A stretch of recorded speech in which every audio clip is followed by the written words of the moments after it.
Oh, hey, we're live. Joining me tonight is my co-creator on the Knox, Ron McCain, and Slick Jimmy is joining me tonight. He's got a Indiegogo going on right now too. Slick Jimmy, why don't you tell us a little bit about your project? Links in the Um, description below. I have a Indiegogo, as you said, is going. It's called Little Girl Lethal. It's something I've been working on for a long time, about 2 decades. It's kind of been my avocation, and it's built up to doing this comic book, which will come out in not issues but episodes. They're standalone books that all interlink together in three different arcs that form a saga called the Sugar Saga. It's about the character Sugar Lightspeed, who is the titular little girl Lethal. Um, yeah, she's a very damaged character, very overpowered as well, though, when she gets to kind of her full height of capabilities and abilities. Um, but she's extremely damaged. She's had a lot of bad things happen to her, and then she's been given the abilities to exact her revenge for the things that have been foisted upon her, and in doing so, she will cause great instability in the fabric of her society in this massive megalopolis called Lost Peaks, which is the city that which he lives in, which in a way is a character unto itself um, within the stories. There's going to be a large cast of characters, but not in this first episode. You'll meet her father, and then like a kind of a cast of baddies that she deals with. Um, and that will be your first introduction to her and where she comes from and what her goal is or what her intentions are. And if you want to have absolutely amazing art in a comic book, I have a partner. His name is Whiskey Paint. Whiskey Paint is from Vladivostok, Russia, and he is an unknown talent for the most part here in the U.S. And I hope to make that not the case. I want him to be famous and for him, people to know him for the talent that he is. And I hope that you like my stories and my writing. I have a lot of faith in myself. I'm not one to shy away from saying I'm a pretty good writer, but I am an unknown quantity as well. And so uh, when you invest in us, you're investing just in somebody new, somebody fresh on the scene, making a comic that is really sexy, really violent, and surprisingly deep and textured in its mythology, which has been building for about 2 decades now. And we hope to make something that will be epic in scope if people back us. And we'll continue to do this as long as there are people wanting to read it. So there you go. That's me. I'm Slick Jimmy. Right on. And we got the Knox. It's about a bunch of Vietnam veterans who try to break into Fort Knox and steal back what they feel is owed. It's a heist. I like that, a caper, man. It's cool. Yeah.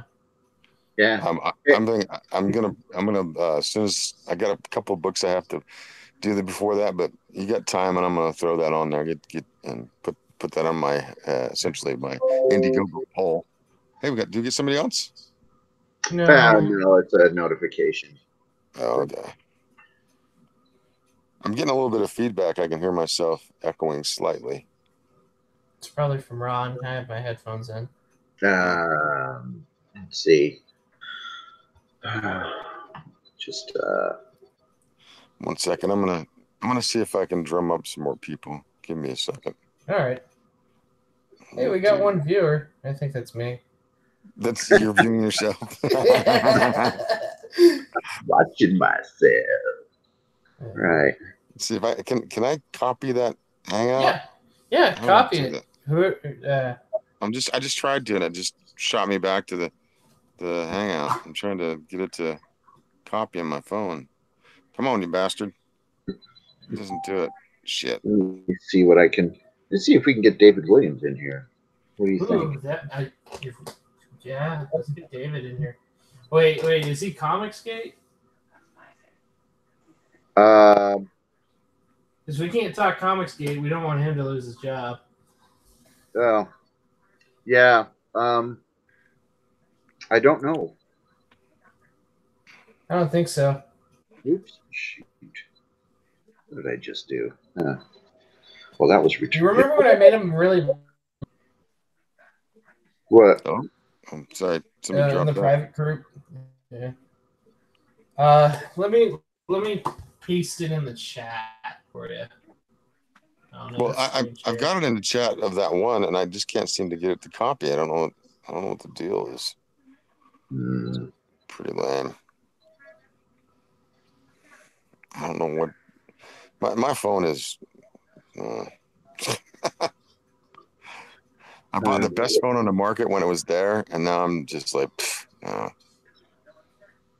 Should I put this? Can I put this in the DNC? Not the. You can copy the YouTube link. Not. We don't want, like I said, we don't want the. We don't want random fans just popping in. We can, yeah, pop. Let's see. Right now, we gotta. If it gets too busy, too many people want to come on. But you know what? We're going up against I Love Comics live stream tonight, and we're also going up against the Quartering. That guy hasn't shut up since 4 o'clock this morning, man. The Quartering? What's he doing? I Love Comics. I Love Comics. Oh, yeah. What's he doing? He was on at 4 o'clock this morning. I was like, damn, what the hell is this guy doing at 4 o'clock in the morning? Talking. Yeah, but he had like 5 people on his show.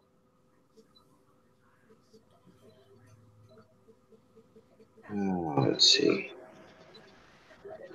Oh, wait a second. I'm going to have to do it the old school way here. Wait. You put in the... which link did you put up here in the chat? I put in the Hangouts link so that you could invite someone. Oh, let's see. I'm not sure who... I don't know enough of the guys in the DNC, except for... why don't we try Jeremy? I don't know if Jeremy will come on, but if he wants to come on, we can have him on. Oh, Jeremy who? Lot. Oh, I'm not familiar with him. What's his project? He doesn't have a project. He's just like a moderator. He's just an enthusiast. Yeah. An enthusiast.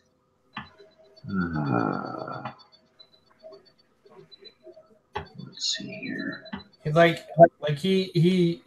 He does like regular postings of like what Kickstarter busts what or what price or how much money they've raised. He's a good guy. Yeah. Let me see if I can send the link out to some other people.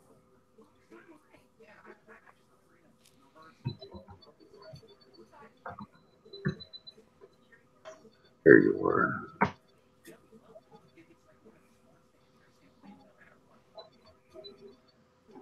I don't know who's around in the chats. I've been looking around, and it doesn't seem like people are doing stuff. Hey, we've got another person joining. Tell us about your book, man. Introduce yourself. Hello there. How are you all doing? Good. Hey. Great. I'm Konstantinos. I'm from Greece. I'm in Estonia now, and I'm working on my book. And the first book of this series is gonna be published on November 14th from an indie publisher. Very cool. Yeah. What time is there again? It's 11:30 at night. Really? That's early for you. I thought it was more late. Here is 7:30 in the morning. Oh, good morning. Thanks for joining us on your morning show, our late night show. This is like a morning show for me. It is. Yeah. I did a live stream the night before we went on Doug Tinapul's, and I woke up and I saw Doug had posted that link, and I was like, "Oh, this is so much of a lifetime. I'm going on this one." So I watched him draw Billings and talked about Noah's Ark. So I wouldn't mind going on with Doug and talking like philosophy and stuff. I mean, I don't. He probably doesn't want to disseminate my book too much, considering his religious aspect. But I don't mind talking with people. I don't have to show my book. It's fine. No, it's fine. I understand. I don't mind talking with people. I like that. I think that sells because you and I, Slick, we're in the Andrew Anderson of Slick Jimmy business.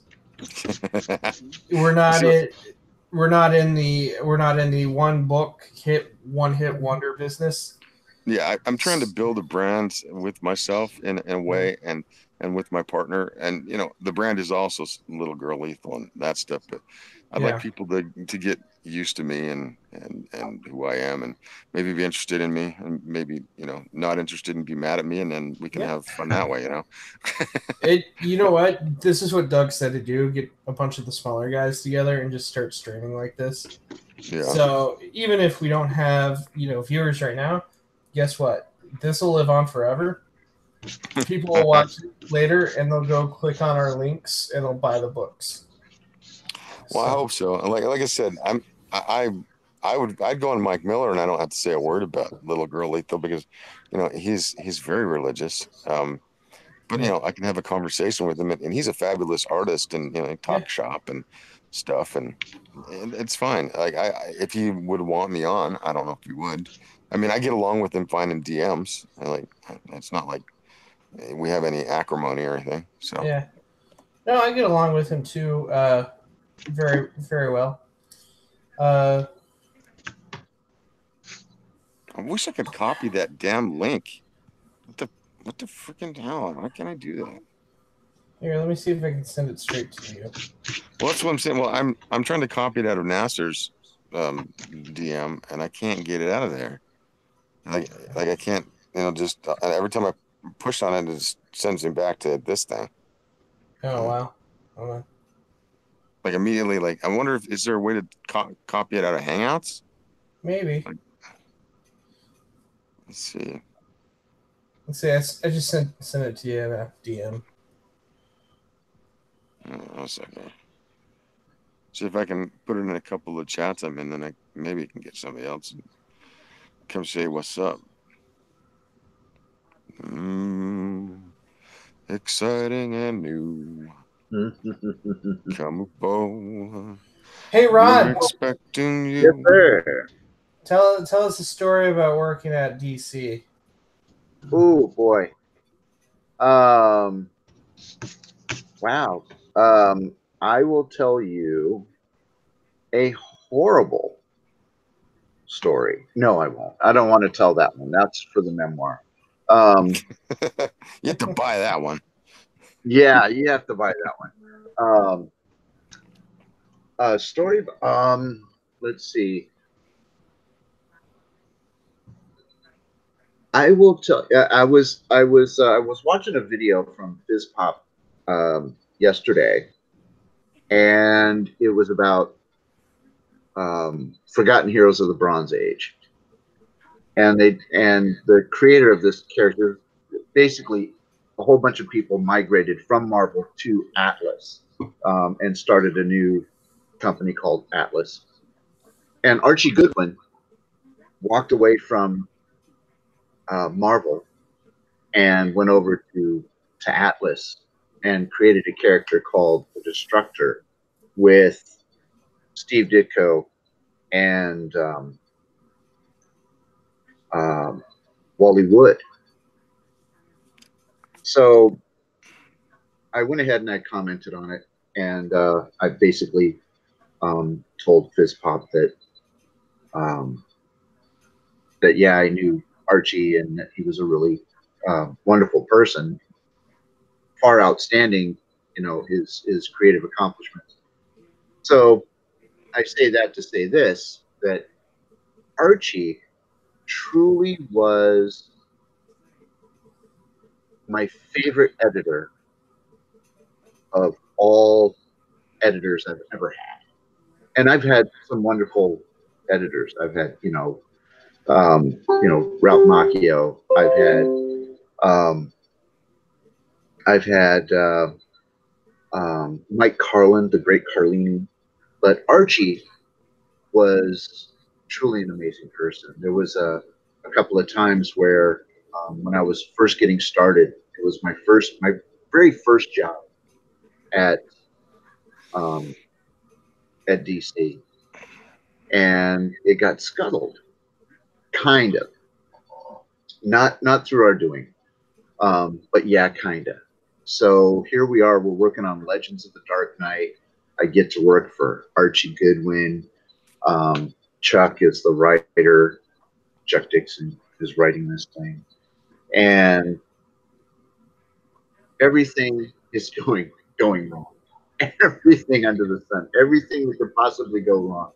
The artist on the book, the penciler on the book, his mother is in the hospital. She's dying of cancer. I'm, you know, this is my first big gig for DC, doing a Batman book. And everything's going south. And I'm just like,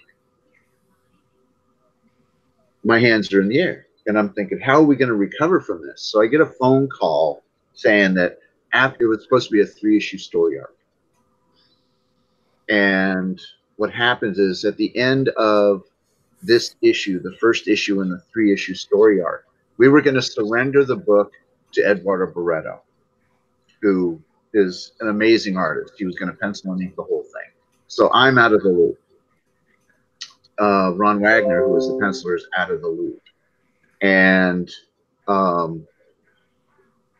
but because it was a serious family issue concerning Ron Wagner's mom, they were like, oh, okay, it's through no fault of his own. It wasn't because he dropped the ball or anything like that. We're going to give him an invitation to come back later after Eduardo finishes the rest of the story arc, get him to come back and do another story arc. So here we go. We get our chance.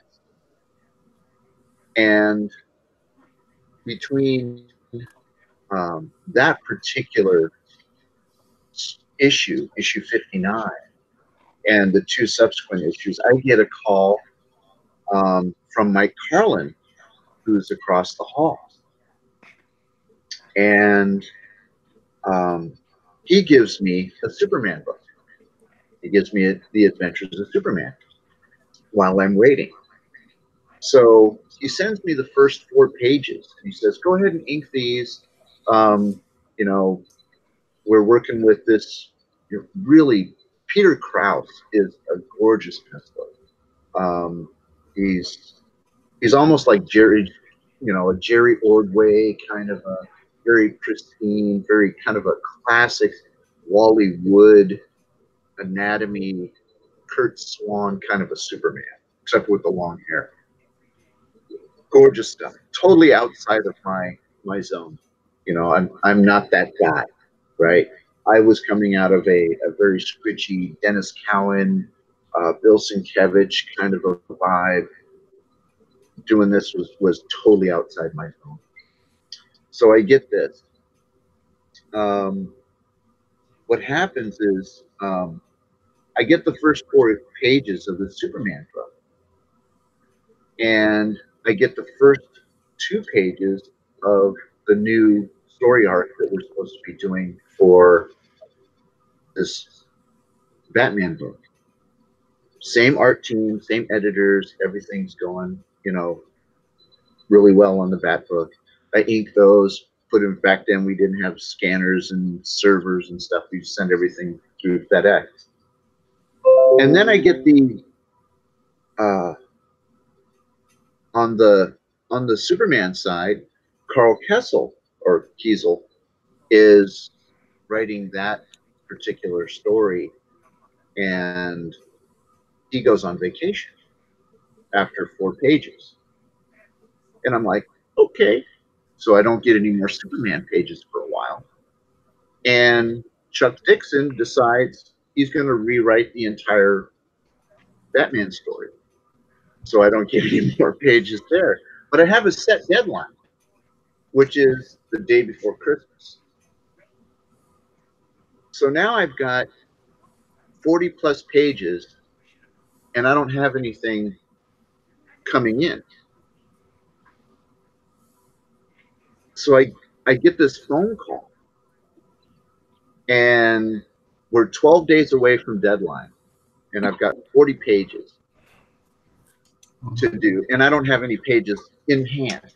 I have nothing in hand. I've already sent 4 pages of Superman out, 2 pages of Legends of the Dark Knight out, and I've got nothing in hand, and I've got a 12. I have nothing in hand. I've already sent 4 pages of Superman out, 2 pages of Legends of the Dark Knight, and I've got nothing in hand, and I've got a 12. What ends up already sent 4 pages of Superman out, 2 pages. You're going robot, man. I'm not hearing you. Yeah, what happened here? James is giving us some feedback right there. Oh, Mute James real fast.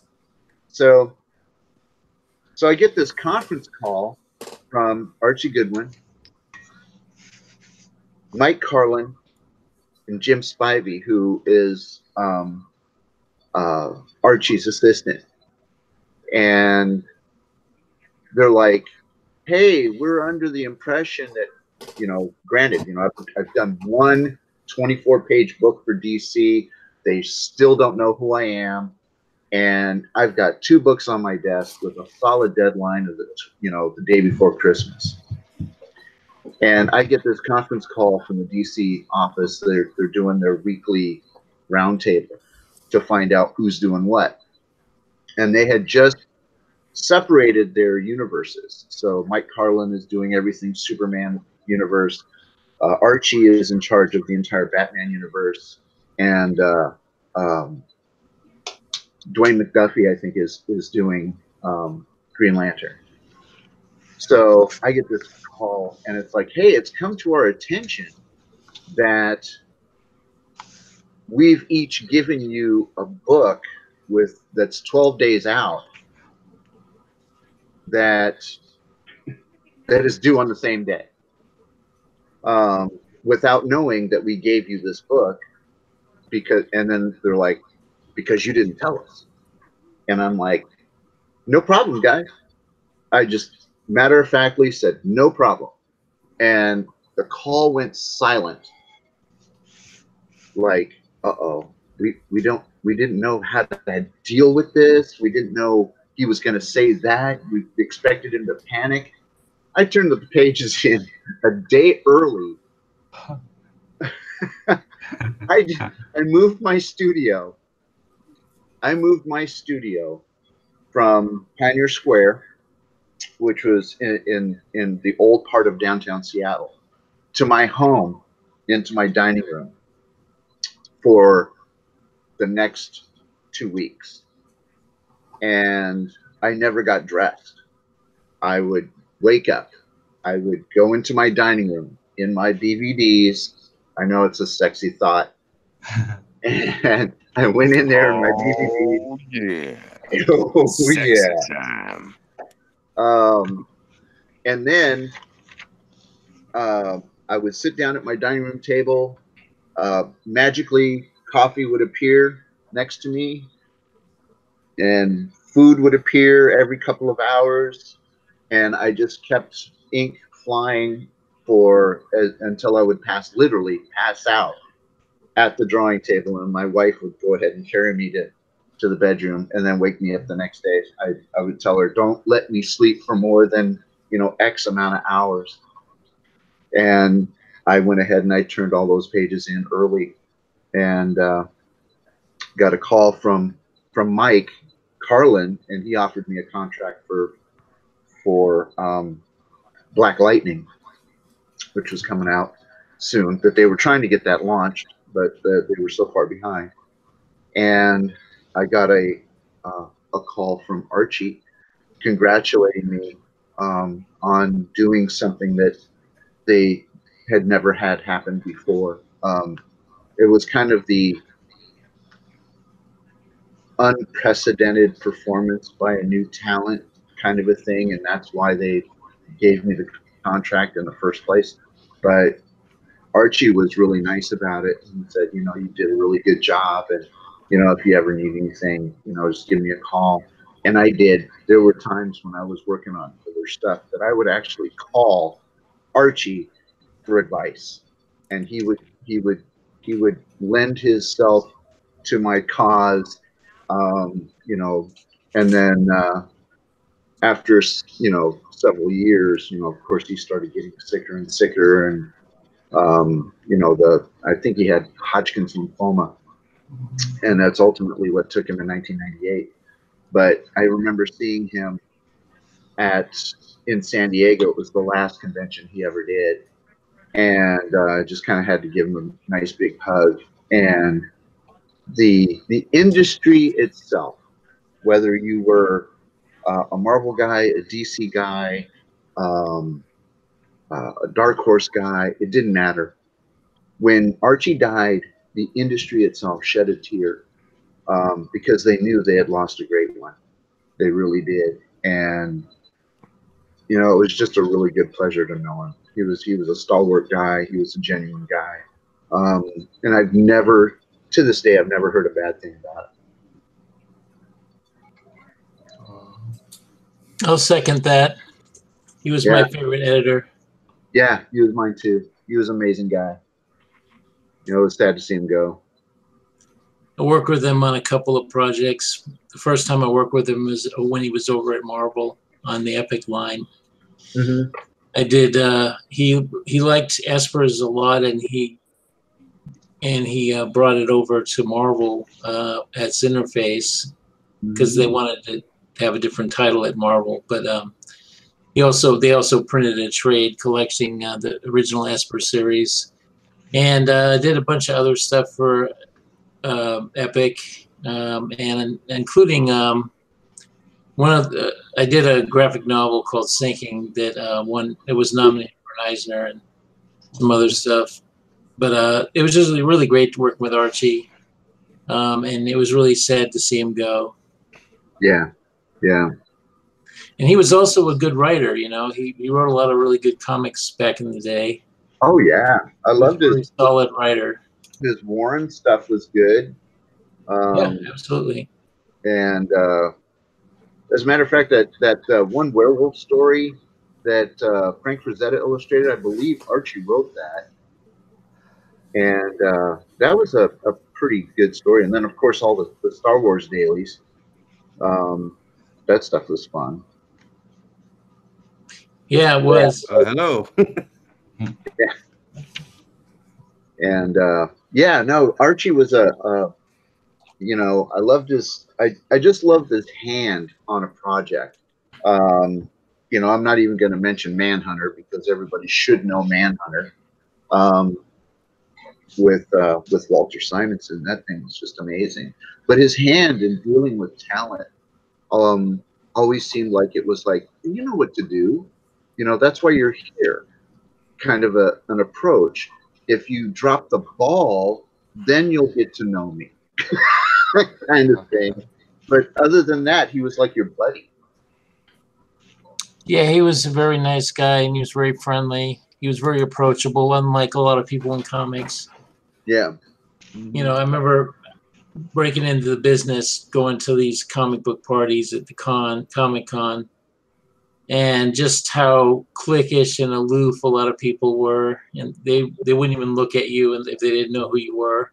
They would all just band together and everything. And, you know, it took years really to break in and get people to just treat you like another human being.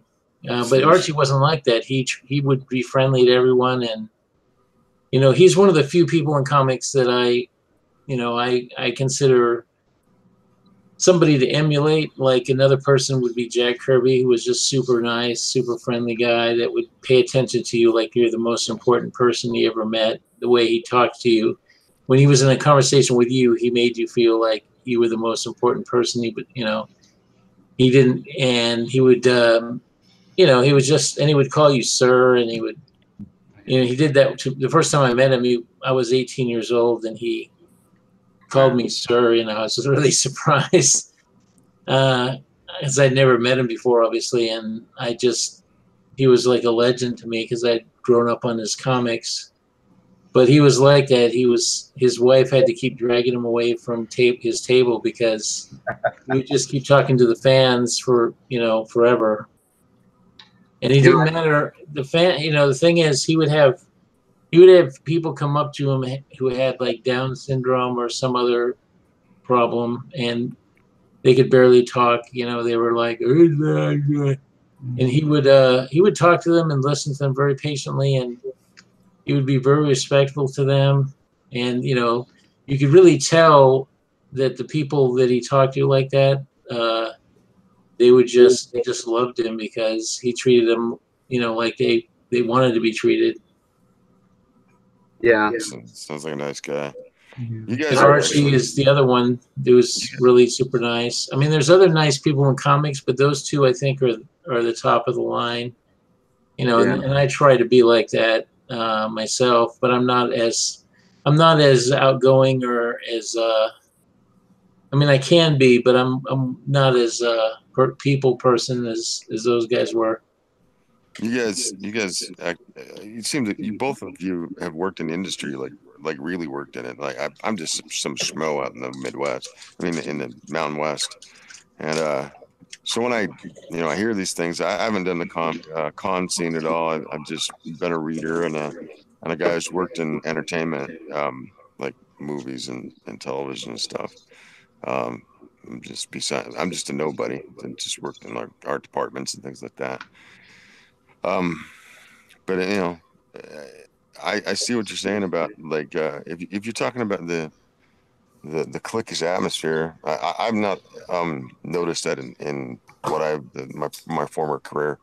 Everybody's pretty cool. I mean, there's some jerks here and there, but for the most part, everybody just wants to get along to get these big, massive projects completed. Because if there's any of that stuff like on a production, man, it just throws a wrench in everything. Well, most of the people that we've been associating with and talking with are like that. It's the current pros that are talking down. You know, you've got your Heather Antoses, you got your Mark Wades, they're all cliquish. Everybody at Marvel right now, everybody at DC right now, they're all cliquish.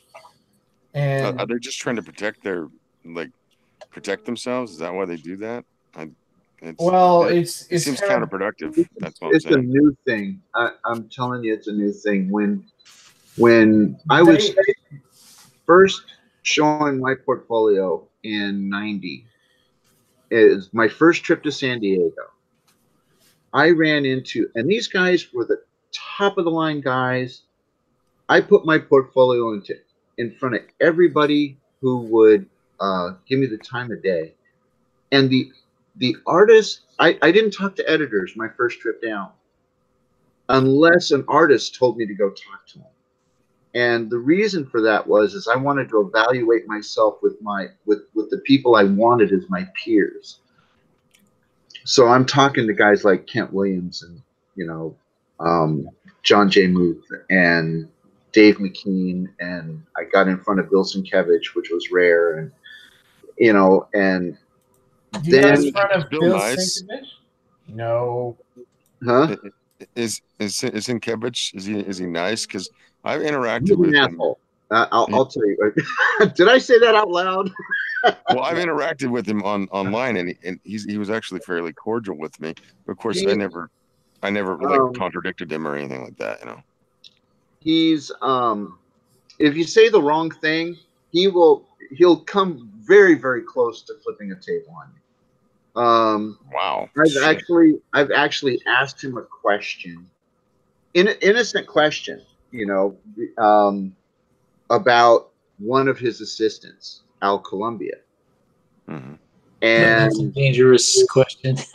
Yeah, I didn't know. I have no idea who that is, nor the politics involved, but I can kind of surmise, I suppose. Yeah, it was surrounding a lot of the stuff over at Big Numbers and the whole Tundra thing and Mad Love Publishing.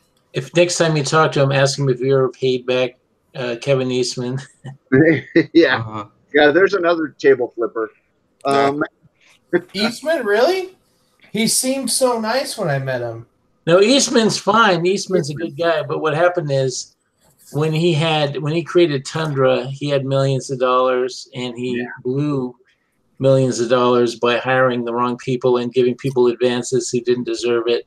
And because he was a fanboy, basically he was a rich fanboy, so he he hired Bill Sienkiewicz, and he paid him, not only paid him in advance for the entire series, which were like 48-page issues. Yeah, 12 issues times 48. And imagine what his rate was back then, because this was the 90s when the rates were crazy.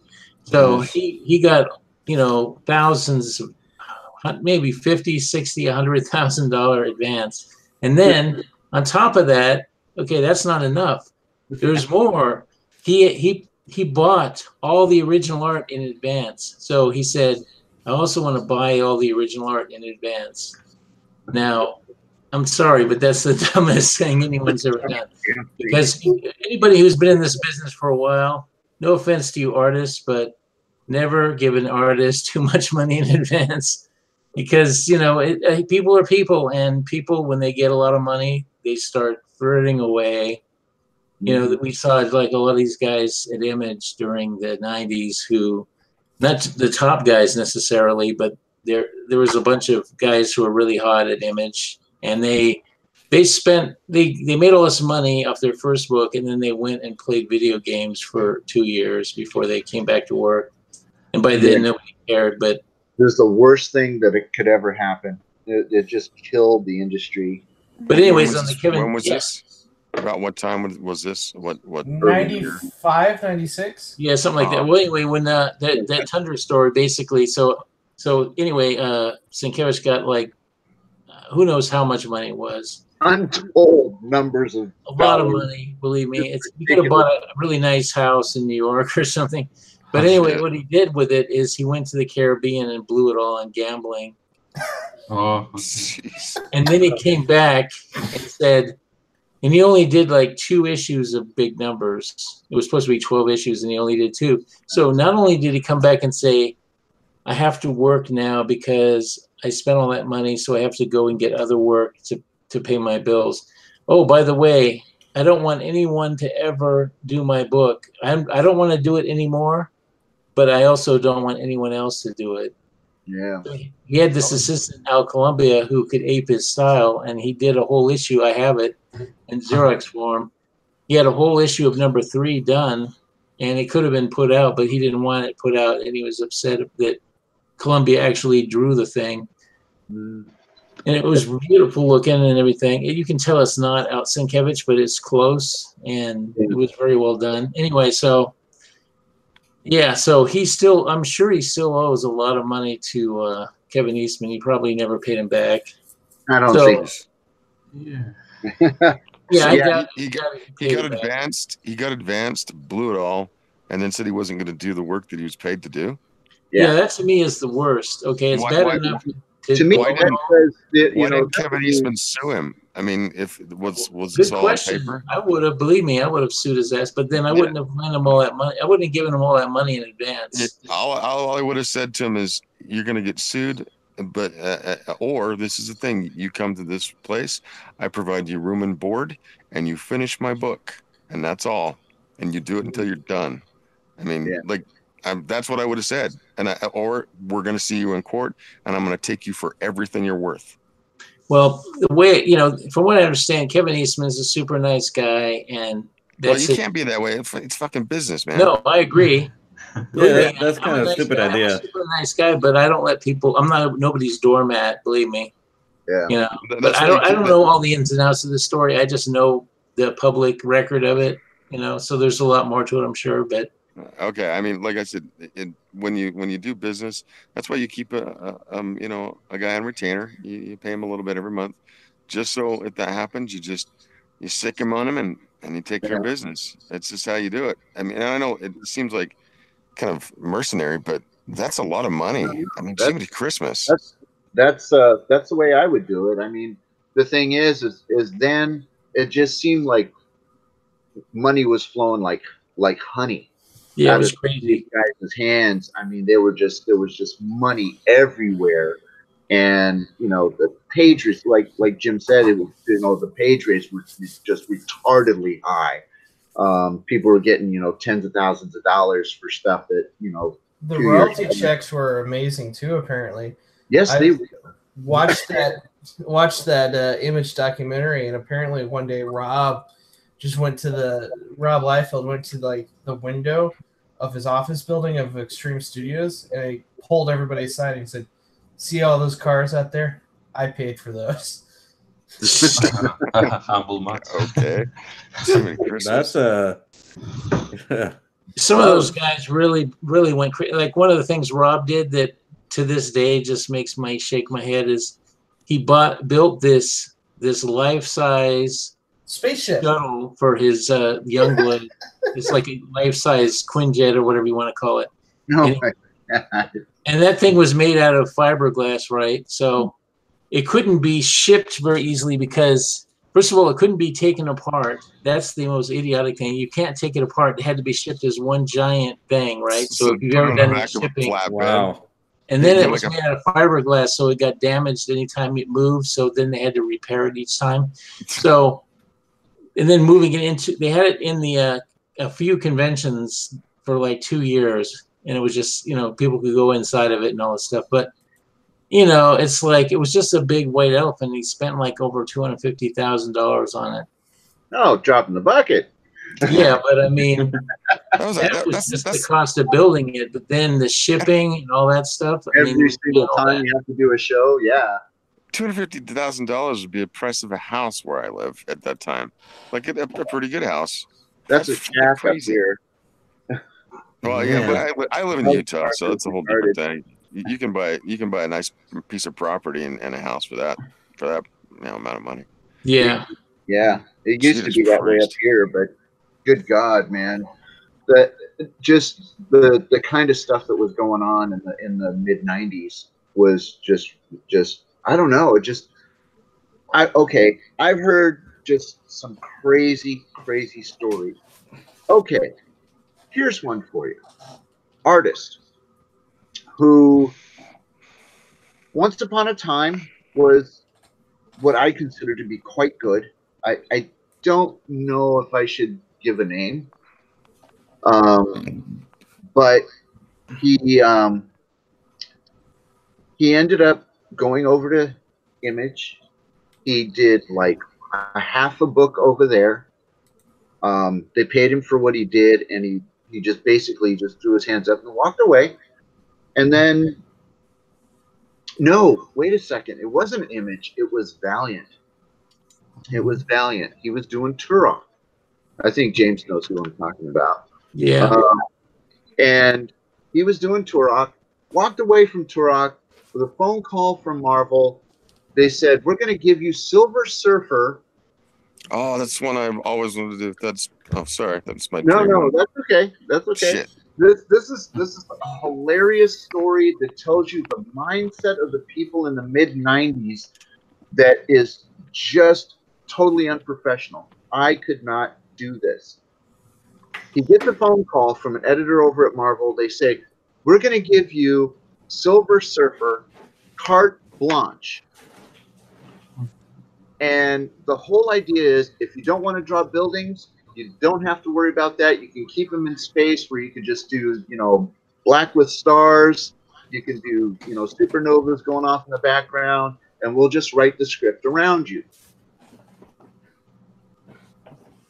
That sounds like, and we'll pay you the top rate. We'll pay you your Valiant rate here to do this because you're like one of the top guys. Who was this guy? Again, sorry. Since you ask, should I, James? Is it? You have to tell me. I don't want you to get in trouble. So, I mean, I'm just. Yeah, go ahead, because I can think of several names, but I don't remember the exact details, so you probably know better than me. Bart Sears. Oh, yeah, Bart Sears. That's who I thought it was, yeah.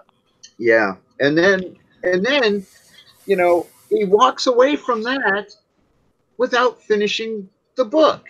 Again. And I'm thinking to myself, this is like somebody is just going to let you sit in a chair and feed you all day. And all you have to do is open your mouth. And he couldn't do that. This is the kind of stuff that was happening left and right. You saw it over at Image because they didn't have an editorial staff. They're writing and editing their own work, and what made them great was the editorial discipline of a deadline, keeping them on course and disciplined. Because if you just let artists do whatever the hell they want, chances are they won't do anything. Yeah. And Well, I'm an artist. It's just human nature, and it's also a lot of people in comics aren't grown ups yet. I mean, it doesn't matter if they're 50 years old. Some of them haven't grown up yet, and they're like little, you know. So if they have a lot of toys to play with, they'll do that instead of their work, you know. And I was like that for a while. Not as bad as these other people, but you know, there was a lot of time I could have spent productively. Instead, I was playing video games or doing something like that. And I look back and think, man, I wish I hadn't wasted so much of my life on that crap, because I could have actually been producing something of worth, you know. Yeah. Hey, James, you produced a lot of work. Yeah, but not as much as I wanted to. My problem is I'm not like a super hustler like some people, so I wasn't out hustling for work all the time. Yeah. When I should have been, I went through a lot of lean periods that I shouldn't have had to be lean. But the thing is, I refuse to suck up to anyone. I refuse to, you know, go to see editors at a publishing company and try to get them to give me work. I'm just not that kind of person, which is to my own, you know, that's just, I'm super proud, I guess. I don't know. It sort of held me. I could have been a lot bigger than I was. I had this thing. Is like I'm not like this anymore, but back then when I started, I was like I felt like the ant walking amongst the gods, because my entire life, you know, from the time I was 5, was spent, you know, reading Kirby, you know, taking a look at, you know, John Buscema and Jack Kirby and Steve Ditko and, you know, Rich Buckler and George Perez and John Byrne and all of these guys.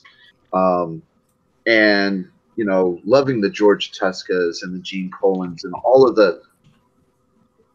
the early Marvel guys who just filled my head with all these wonderful drawings and the stories and all this stuff. And now I'm flying down to San Diego to you know, to see these guys and put my work in front of them. And I felt like this big. I was like, oh my God, please somebody like my stuff. And the thing is I got high praise from everybody except for one guy. It was Steve Lealoa. He was the only guy who didn't like my stuff. Interesting. He's usually pretty mellow, but yeah. Well, he wasn't mean about it. He was just like, you know, we've seen this before. And yeah. You know, and if you have a duplicate style or a style that's heavily inspired by somebody else, you know, you pick up, if you're an editor, you pick up the phone, you call that guy.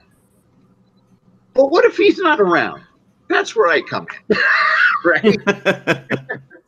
That's what I was thinking, you know, and that, and the fact that I was trained as an illustrator, and, you know, out of the Al Parker, Bob Peak, Bob Heindel, Bernie Fuchs, Baron Story, and then ultimately Kent Williams, Bill Sienkiewicz, George Pratt, those guys.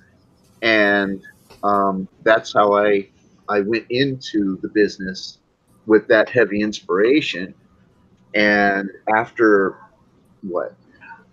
I left DC, I really didn't do that anymore, because the market changes, and, you know, the editors' likes and dislikes change. And if you're not on board with that, if you don't have the capacity to change in the mainstream world, you're toast. So, you know, being able to adapt, as an inker, especially, I was able to follow artists from company to company, and also, you know, pencil and ink in multiple different styles. So I didn't really have, after I left DC, I didn't really have a look. It was like, oh, you put this guy in front of me? Okay, cool. you know. So I was always kind of, able to get the work, but after everything went down in DC, I was just like, there's, the stories that I'm saving for the memoir. That story, it is so ugly. And that's pretty much why I can't work at DC anymore. In part, not because I don't want to, but because they won't have me. Look, they do that to everyone. It doesn't matter who they are, unless they think they can make them money. So like they've even when at the height of their popularity, they've managed to piss off Frank Miller and Alan Moore, and even Neil Gaiman, and those people were like big money makers for them. But they're stupid. I mean, they really don't respect the talent. Doesn't matter who they are, and they let them know it's in their own way.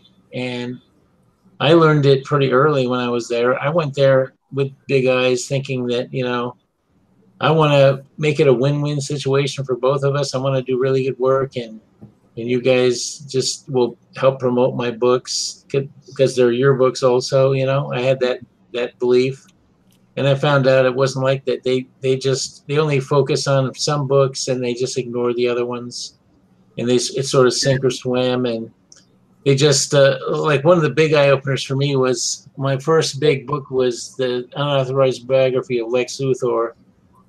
And it was a big book that month for DC, and they did a little promotion for it and everything. But I was living in the Bay Area at the time, and I knew a lot of retailers, so I wanted to go around and do signings and stuff like that. Mm-hmm. And these are all people I knew, and I was going to see them anyways. And I told DC that I was going to be doing signings at these stores, and I asked for some promotional material, and they were like, they got upset with me, and they said, you should not be doing any signings without our authorization. Blah, blah. And I'm like, don't you want me to promote these books? Don't you want, I'm trying to help. I'm trying to sell some books here. What the hell? It's like they got all pissy with me. Like they expected me to just do what they tell them. And hey, I'm a free agent. I can do whatever I want. I mean, I wasn't their employee on that project, but I wasn't like contracted to them or anything. But they just really have like an attitude. Now, one of my favorite stories that Dave Gibbons told me was that when he was working on Watchmen, this is before it came out,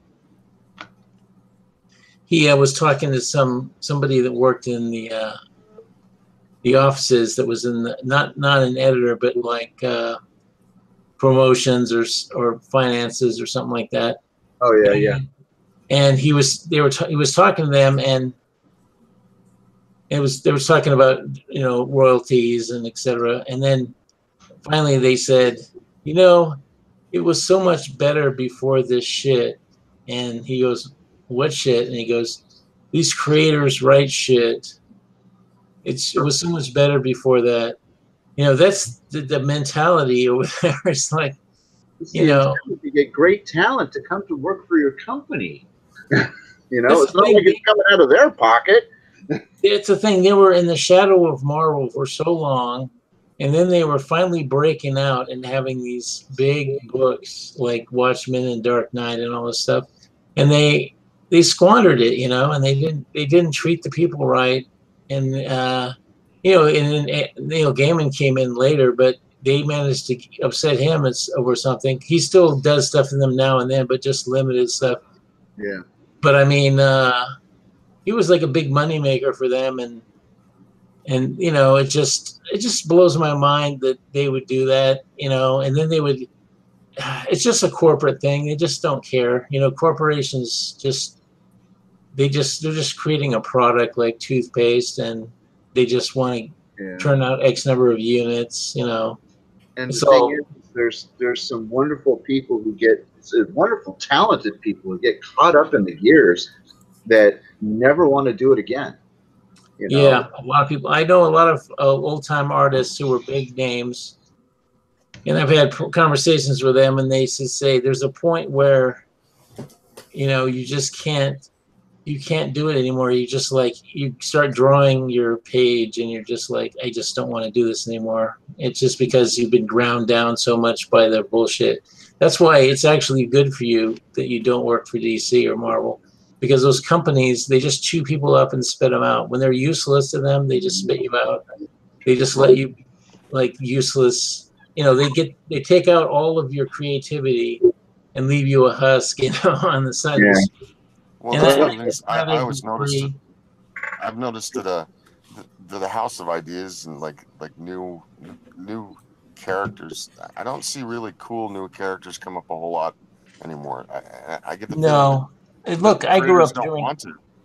They don't Go want ahead. to. Well, they don't want to expend their creative capital on a company that is going to fuck them over, or at least try to. You know what I mean?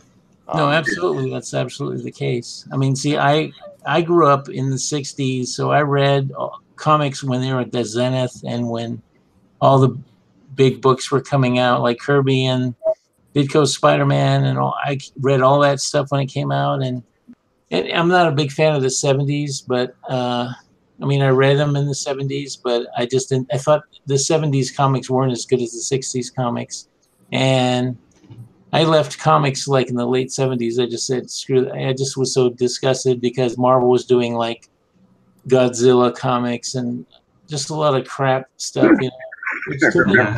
Come on, Drip Trippy.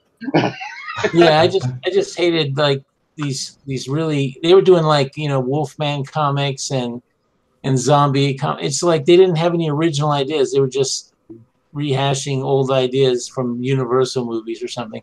And like so when I came back into comics, when I got nostalgic and I went to a comic store and I picked up some books and the guy was telling me about all these things that were happening. This was 81.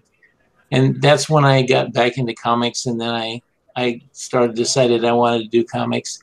But you know, I remember when comics were exciting and like there was just every week you wanted to see what came in, and you were all like sitting there. I mean, I would go to the store every Wednesday and I would be there before the boxes were open, and I'd be waiting for the boxes to be open and see them. I mean, I was really that much of a fan, and it just makes me sad that I just don't see it. I look at these listings of stuff that comes out, and I'm like, I just don't care, you know. I mean, there's certain artists and authors, or I'd call them like auteurs, you know, because they usually wear multiple hats. But like Joe Bennis and Benitez, excuse me, not Joe Benitez and Bennis and Joel Jones. These are artists that I will lay my money down for, but I don't buy from the big two. I buy from DC a little bit, and very infrequently from Marvel. I'm pretty much done with Marvel, and it's not just because of the political bullshit. It's like I pick up a book and I remember when the books were gorgeous, you know, and absolutely. And for the price you're paying now, I don't see the. I'd rather go buy an alternate, because the alternate, at least there's a lot of heart in those books, because those people, they're babies, and they love them, and you can tell by the page, even if they're on newsprint, you can tell that they really infused everything they had into these books, and you don't see that at Marvel. I don't see it at hardly at all, with a few exceptions. I liked the Thanos run. I liked the Kingpin like short, the miniseries, but most of the other stuff, I'm like, it's hit or miss, issue to issue. It just, the quality bounces all over the place. They got multiple artists on one issue. Backgrounds are all screwy. They don't put anything in. It seems like unfinished constantly, and then the writing is just abysmal, atrocious. Yeah.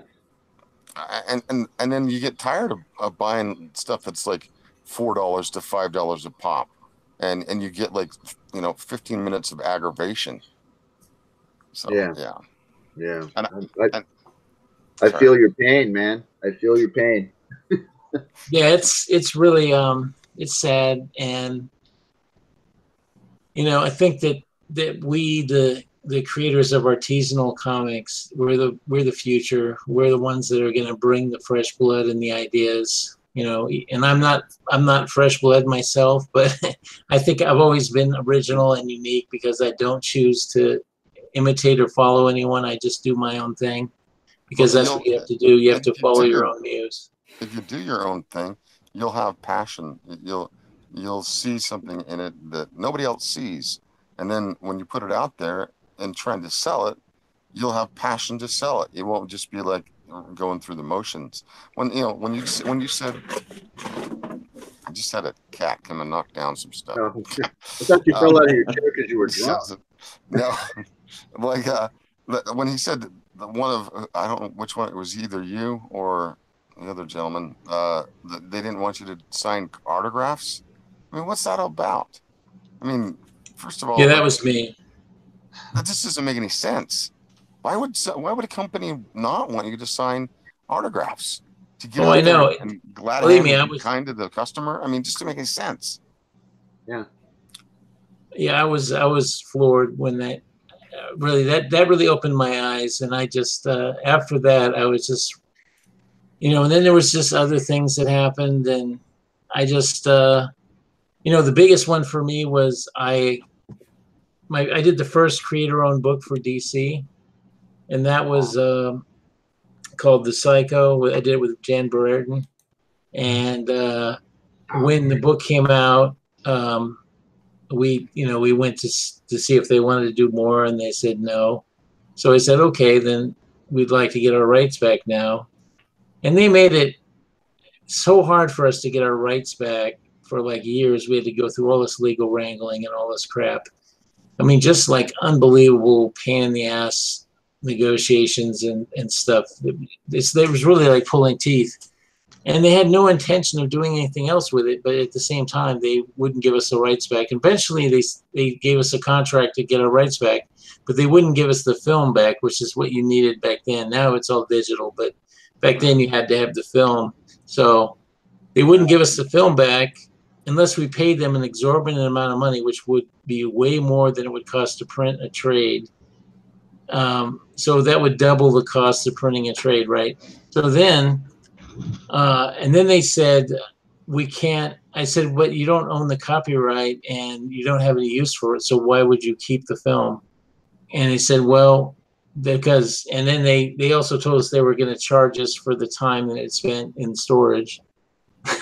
So we get our film. It took like more than a decade to get our film back, but then when the contract for that, they put in there that we didn't own the lettering, so we couldn't use the lettering.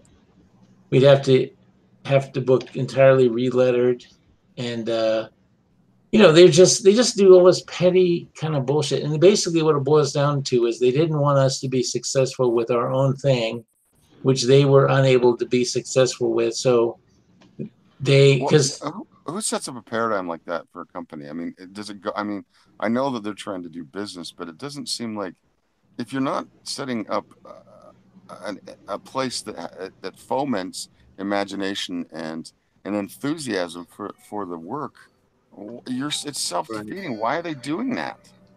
No, it's crazy. it's crazy. Believe me, I was pulling out my hair at the time. I couldn't believe that they put me through so much crap that I just couldn't understand why they were making it so hard for us. I mean, I realized part of it was, well, what set it off was I had developed a relationship with a manager, a friend of mine who I'm still working with, and he's now at Circle of Confusion. He's a partner in Circle of Confusion, and they produce The Walking Dead and a bunch of other stuff. But the Wachowskis are signed with them. Yeah, exactly. So yeah. Oh, he was.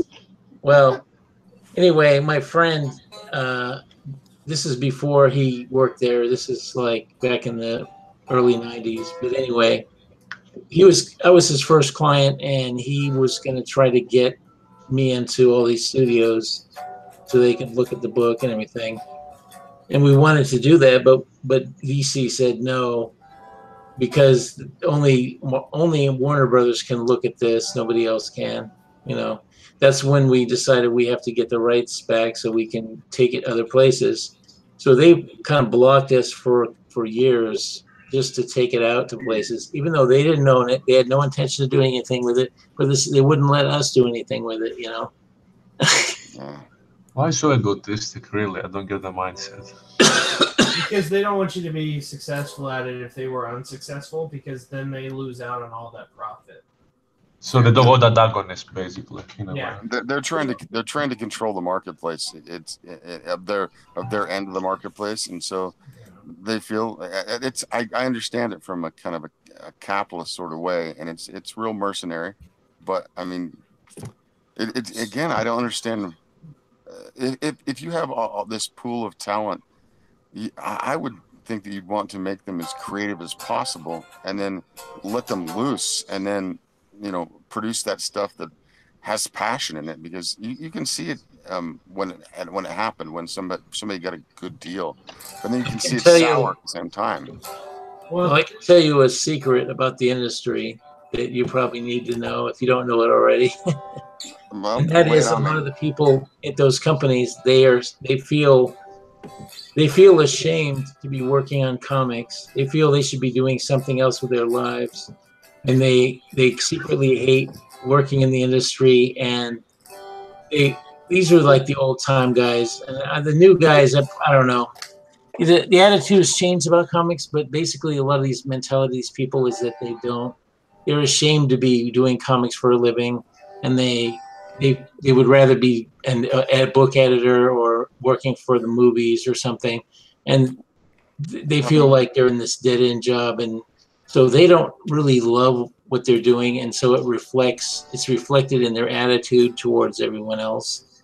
And well, it could make sure they're not being paid very well. I mean, being in a creative job, that's kind of been my life goal, and that's not always been the case. But I mean, my avocation now is becoming something that may turn into something else after being in a creative job. And a creative job was great, but it's also something you have to work at. You have to network and all this other stuff. And there are lateral moves and there are upward moves, and sometimes you have to go down if you feel that's the time to get out. If they felt that bad about where they were, why did they take it out on everybody else? Because there are opportunities to open up all the time. If you have skills of like drafting or writing, those things can cross over, generally speaking. I mean, well, I'm talking about editors mostly, but okay, editors. All right. Well, even editors and executives in the business. But even then, like, I don't know if it was last night that I said this, or maybe it was on someone else's stream, but like the industry, the movie industry, the comic industry, and the music industry are all one and the same. They'll sign you if they think you have talent, but they'll sign, like, I think in the 80s they signed all these metal bands. All these labels signed these metal bands, and they only did stuff with like 1% of them. Yeah. Because they already had the superstars. Yeah, just so they can cull the ones that they think are going to be the top sellers and push them out there, and the rest of them they'll just keep the rights and everything, and so that they can't get signed to another label and do well over there. Yeah, it's kind of like the NFL. I got a first round draft pick, but I need a new running back, so I'm going to trade my guy off and get a running back, even though he's an old guy, or he's got 2 years left in him instead of this young cat that's got another 10 years in him. So yeah, it's a lot like bartering and trading talent, like in the NFL. The only thing is we don't get the $19 million a year. What are you guys? I mean, we've been talking a while now about the business. I'd like to hear more about you guys' projects and what you're doing, because every time I'm happy to hear about the new young guns, but people who've been in the industry, I want to see what has been held back. What hasn't been put out there, because a lot of it really just kind of. It's exciting to me. Like Mitch Breitweiser's Red Rooster, I really dig that. It's old school, has this vibe about it, but it's something new that you can tell it wouldn't have ever flown with any of the companies. They just wouldn't have done it unless you went to Image and they just put it out there for you and then raked you over the coals. Well, that's the other thing. Is the industry really hates old school. I remember I used to have lunch with a bunch of comic book people when I lived in Vegas. So I had our little group would meet once a month, and it was people like, Beto Hernandez and Robert, Gilbert Hernandez, and Steve Gerber and Bill Willingham and Steve Grant and some other people. And I met Willingham not too long ago. Yeah. Well, anyways, we used to have lunch once a month, and anyway, so one of those, they were just telling me about how, like Gilbert Hernandez, he's a big fan of old school comics, and he tried to pitch something to Marvel that was like an old school idea, and they were like, no, we don't want to do that kind of thing anymore. We don't want to,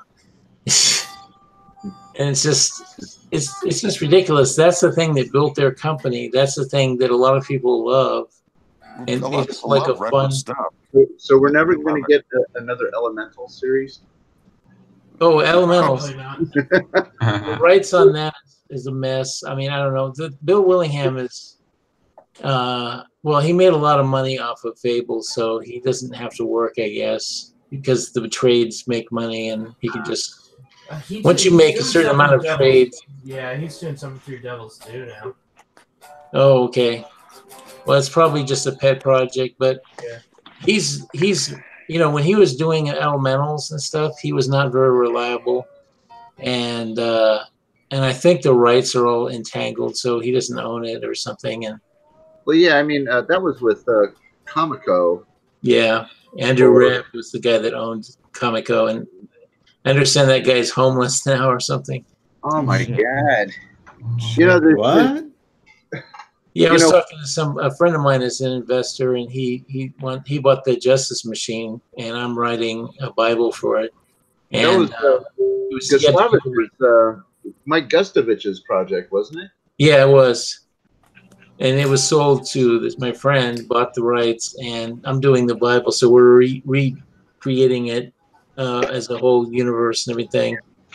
But he was telling me in order to get the rights, he told me some of the backstory on some of that stuff, because he actually had to get it from Andrew Webb or something. Wow. Yeah. Oh, you're definitely gonna have to give us a heads up when that's getting ready to come out, because man, that Justice Machine stuff, I liked Mike's work. It was great stuff. And then it was just really hard to find, because there was only 2 LCSs, and only one of them carried it, and it was like, well, when is the next one coming out? Is there going to be a next one? It went through several publishers and innovation and formats too, because it was in a larger format too. Yeah, I started with the very beginning, the first thing, but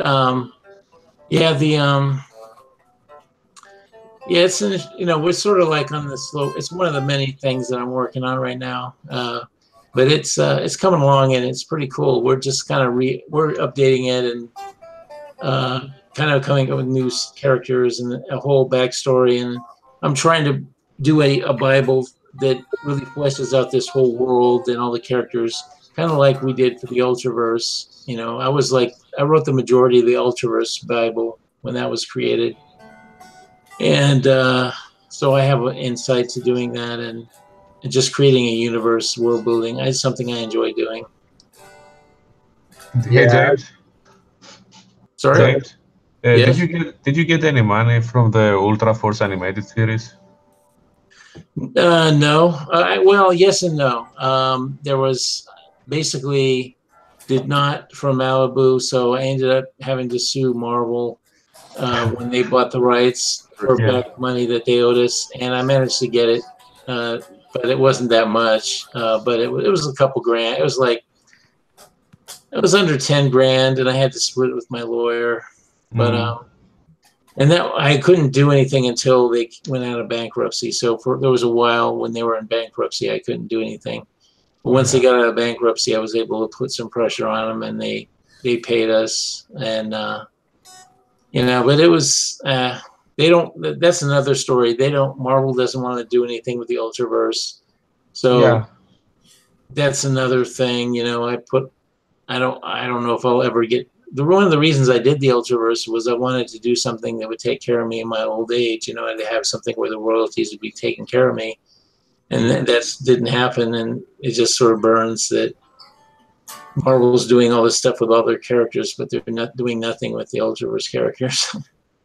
Yeah, I'm wondering why.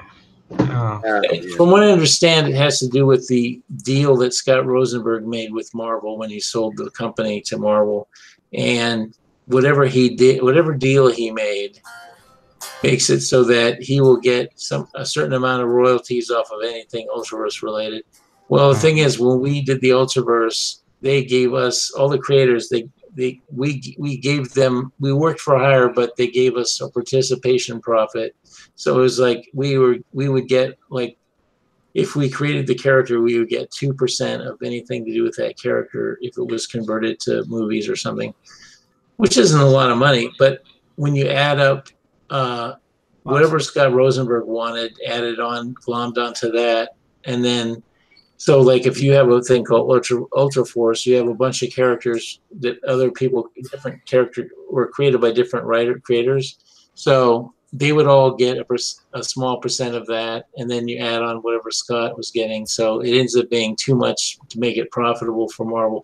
That's the story I heard through the grapevine, but I don't know. It's frustrating. Yeah, it seems like, you know, they would have much better characters and new interesting properties if they would get the Ultraverse out of the mothballs, because the new stuff that they're coming out with is just, it's dog meat. You know, Well, there's no value in the stories. The characters are valueless. They're the characters that they're coming out with have no risks to them. They're never in danger, and all the stories take place in freaking restaurants. Yeah. Well, I read, according to Comics and Diversity, Richard Meyer, he was saying that I watched some of his videos and he was reviewing She-Hulk, and it was like 6 issues of her dealing with a food blogger, and there was like nothing happening from issue to issue of just like some drama with a food blogger. I'm like, what? That's not even a story. Yeah, it was horrible. Yeah, it's just, well, a lot of these people, this is the thing that's sickening to us who are complaining about it, is they're getting rid of established professionals, replacing it with people that don't know how to do anything. And they don't care about comics, and they don't know anything about comics, and all they're interested in is in fame. They want to have a book so they can say, I work for Marvel, but they don't really have anything to contribute. They don't have any interest in telling a story of any value. Right. I mean, if you expect people to pay money for your product, then you need to give them something of value. It's a simple logic, you know, that escapes these people. The people that are running Marvel have no business being in business. They're just a bunch of communists who don't care about. They just hate, you know, everything, and they just want to trash everything that this company was built on.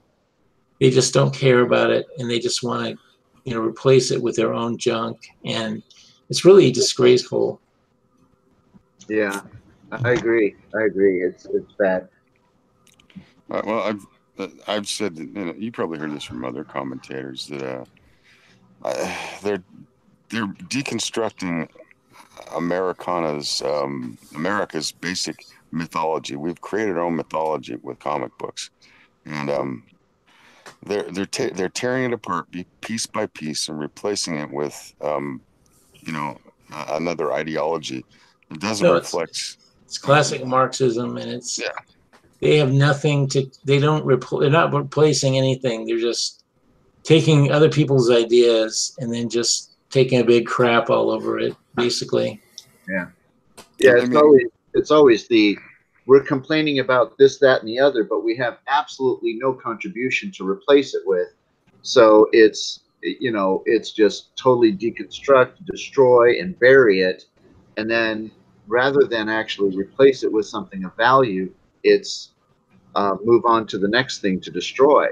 And that's what's going on right now. It just seems like they're just gutting all of, the classic, like you said, it's all about deconstructing our mythology. This is a Western mythology. It ties directly back to either the Epic of Gilgamesh or the Greek and Roman gods, the pantheon, and their stories, and the direct relationship between Superman and this character and Batman and this character, and those correlations and their archetypes are all linked to long Western tradition going back through early civilization, and those are our character types. Every person on the planet can read a story and understand and identify with that person because they see them at work, because they see them at the department store, because they play with them on the playground, and all of that, they're just flushing all of that right down the toilet. Yeah, and they don't have anything to replace it with. They don't have any ideas of their own. They don't have any ideology that's worth a damn. And they hate ours. Yeah, they hate ours, but they don't have any ideas. They don't know anything. They're ignoramuses. That's the other thing, is they're just stupid as fuck, basically. And hey, that's I mean, anyway. I mean, Ron and I had a great idea for Shazam book that we talked about. But go on, James. I just think that it's appalling, and until they're flushed out of there by Disney. I don't know why Disney hasn't done that already, but Disney has got to see Disney that has the infection too. Well, yeah, it's true, but they still are capitalists, and they still want their company to make money. They can't afford to have something dragging them down. Well, I think they might have a different idea. There's been some conjecture among some of the commentators about this, about Disney's seeing the future as not necessarily a national market, but more of a global market. And so they're trying to streamline their approach with all their stuff, so it'll hit a global market. And I don't think they're doing it very well, but at the same time, they also see that the properties are what are worth stuff, and so it may just end up being like an IP farm, and that will be that. And what was Marvel Comics, the House of Ideas, will just slowly deteriorate, and they'll let it happen because they already have the properties, and they really care. Yeah. No, I think you're right. They don't care, and basically both companies are dead, in my opinion. Marvel and DC are dead. What you have now are just zombie companies they're just like kept alive by the animation of corporatism, but there is no soul left, and it's just like a corpse with, I mean, it's just, that's why we should just forget about that stuff. Don't even think about it ever wanting to go back there, because it's like going back to hell. Or it's like, I'm trying to find a good analogy, but basically it's like you don't want to go back to the worst time of your life. You want to go to a better time ahead of you. And so just don't even waste your energy on thinking about them, because they're not important anymore. We have to focus on our future. That's never been part of my paradigm. I've never thought. That's good. I'm glad to hear it. I'm doing my thing, and this is, my book is actually an outgrowth of my, kind of struggle to do a novel of the same universe. And then I thought I'd do a standalone companion comic book that was just was a one shot. And it would come as a perk if somebody wanted to buy a package of like swag that went with my novel that I'd have on a website, it would be part of that. And then I kind of talked my artist into doing the whole saga. And luckily enough, we've had a little bit of success. I hope it continues. But I would never want to sell this to another company. I'd want to keep it in my hands. It's like one of my children, I mean, I'm not just talking about, I'm talking about the universe itself. It's something that lives and breathes inside of my head. And the very fact that I could hand it off to one of these companies if they gave me some money, and I could sit back and maybe have a lot of money from it, but I'd watch them bastardize what I created. That's exactly what would happen. Yeah. You mean you'd be like George Lucas in Star Wars? But I mean, and maybe George is fine with that, but No, I think there's got to be a part of him. There's got to be a part of him Come that on, sits there and just grinds his teeth. Serious cringe factor. Have you not seen him on the red carpet where he's just like he's got like the life and the soul sucked out of him? Well, see, and that's the thing. Like, he has all the money in the world. Why doesn't he just go out there and build something else? I mean, he could do it. He could make his own little company and build. It's the Image thing, though. It's the Image thing. The Image Comics thing has got Spielberg and Lucas to where the whole. I've got play money now. I mean, literally, George Lucas is the guy who's going to play video games until, it's time to get to work. And he's building a Star Wars museum in Chicago, though. Well, I mean, maybe that's his little. That's something he finds enjoyable, and if so, fantastic. But for me, if I had billions of dollars, I mean, holy crap! Imagine just $1 billion. What you could do with $1 billion, and I'm not talking like movies and shit. Idea. If I was George Lucas and I had $1 billion, I would build a life-size Death Star and turn that sucker into a museum or a school or a film school. I mean, that's not a bad idea. Awesome. That is not a bad idea. I mean, there's the thing where I live. I live by a big old mountain, right? And right in front of the mountain, there's kind of like this hump we call Big Baldy. It's like this thing. And since a little kid, I've seen a castle on top of that thing. I'd spend $1 billion building a castle that was like a resort just for something to do with $1 billion. Why do you sit on it? What are you doing with it, you dumbass? I get a feeling, though, that you would still have like $500 million left over. Yeah, I mean, but that's the type of thing. If you had that kind of money, what happened to the capitalists back in the day where they were fighting between like this Chrysler Tower and the Empire State Building? They were fighting to see who could be the coolest damn building. What happened to that sort of thing? Yeah, exactly. And I think what's happened is over the course of time, the past 40, 50, 60 years of postmodern thinking is none of that stuff is important. They've pretty much told themselves accomplishments don't mean anything. And this is why we don't have accomplished writers and accomplished artists who ever stay or fix or finish anything. This is why Hollywood sucks. Not all of it. Again, there are, I mean, in comics, my favorite artist right now who's working, Lee Weeks. The guy is one of the best, most talented guys in the business. To me, he's the inheritor of if John Buscema and Jack Kirby had a child, it would have been Lee Weeks. So far as writers go, there's really no writer out there that I could really who's active in comics right now that I could point a finger at and say that's the guy who's going to change everything.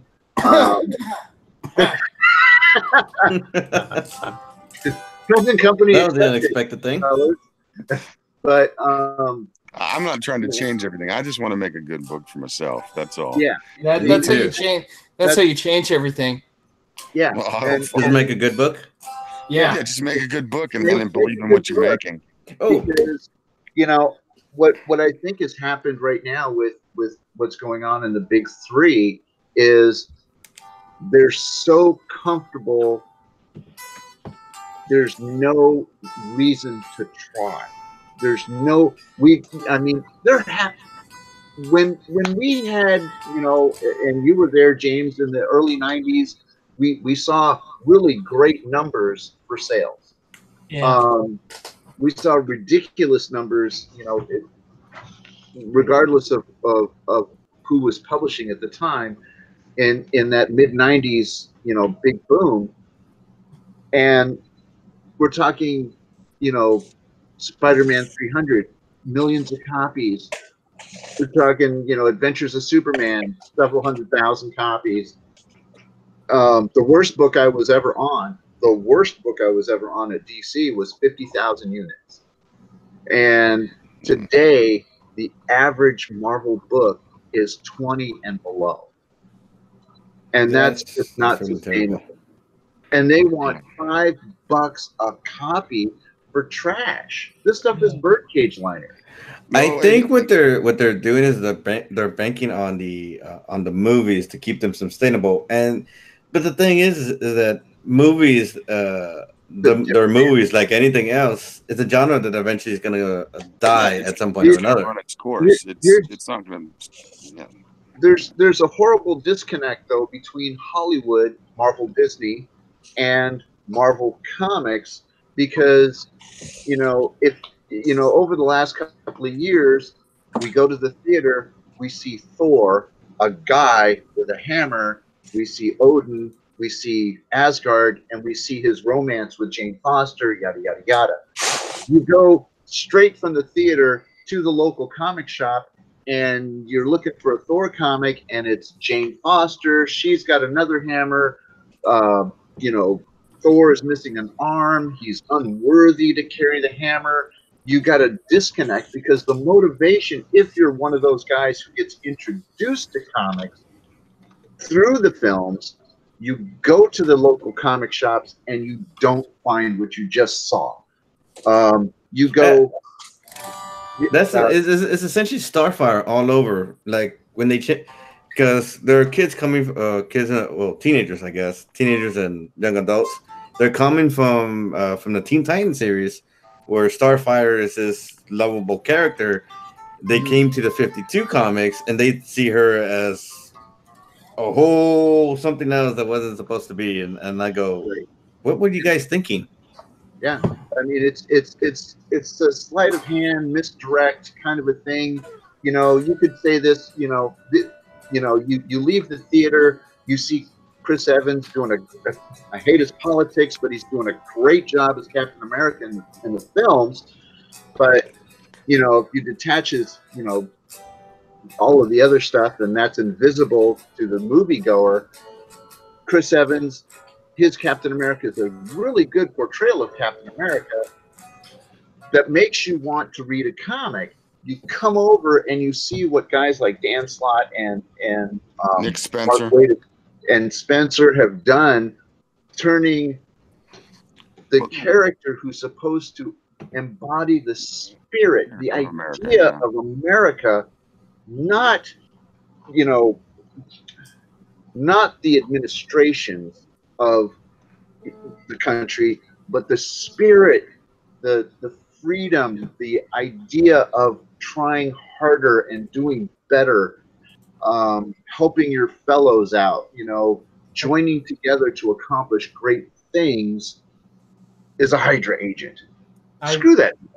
I know that's what pissed me off so much when they did that. I'm like, what the hell? I'm just I'm in awe, shock and disbelief. I mean, what the F were you people thinking when you did this? Yeah, absolutely nothing. I told you my Nick Spencer story, right?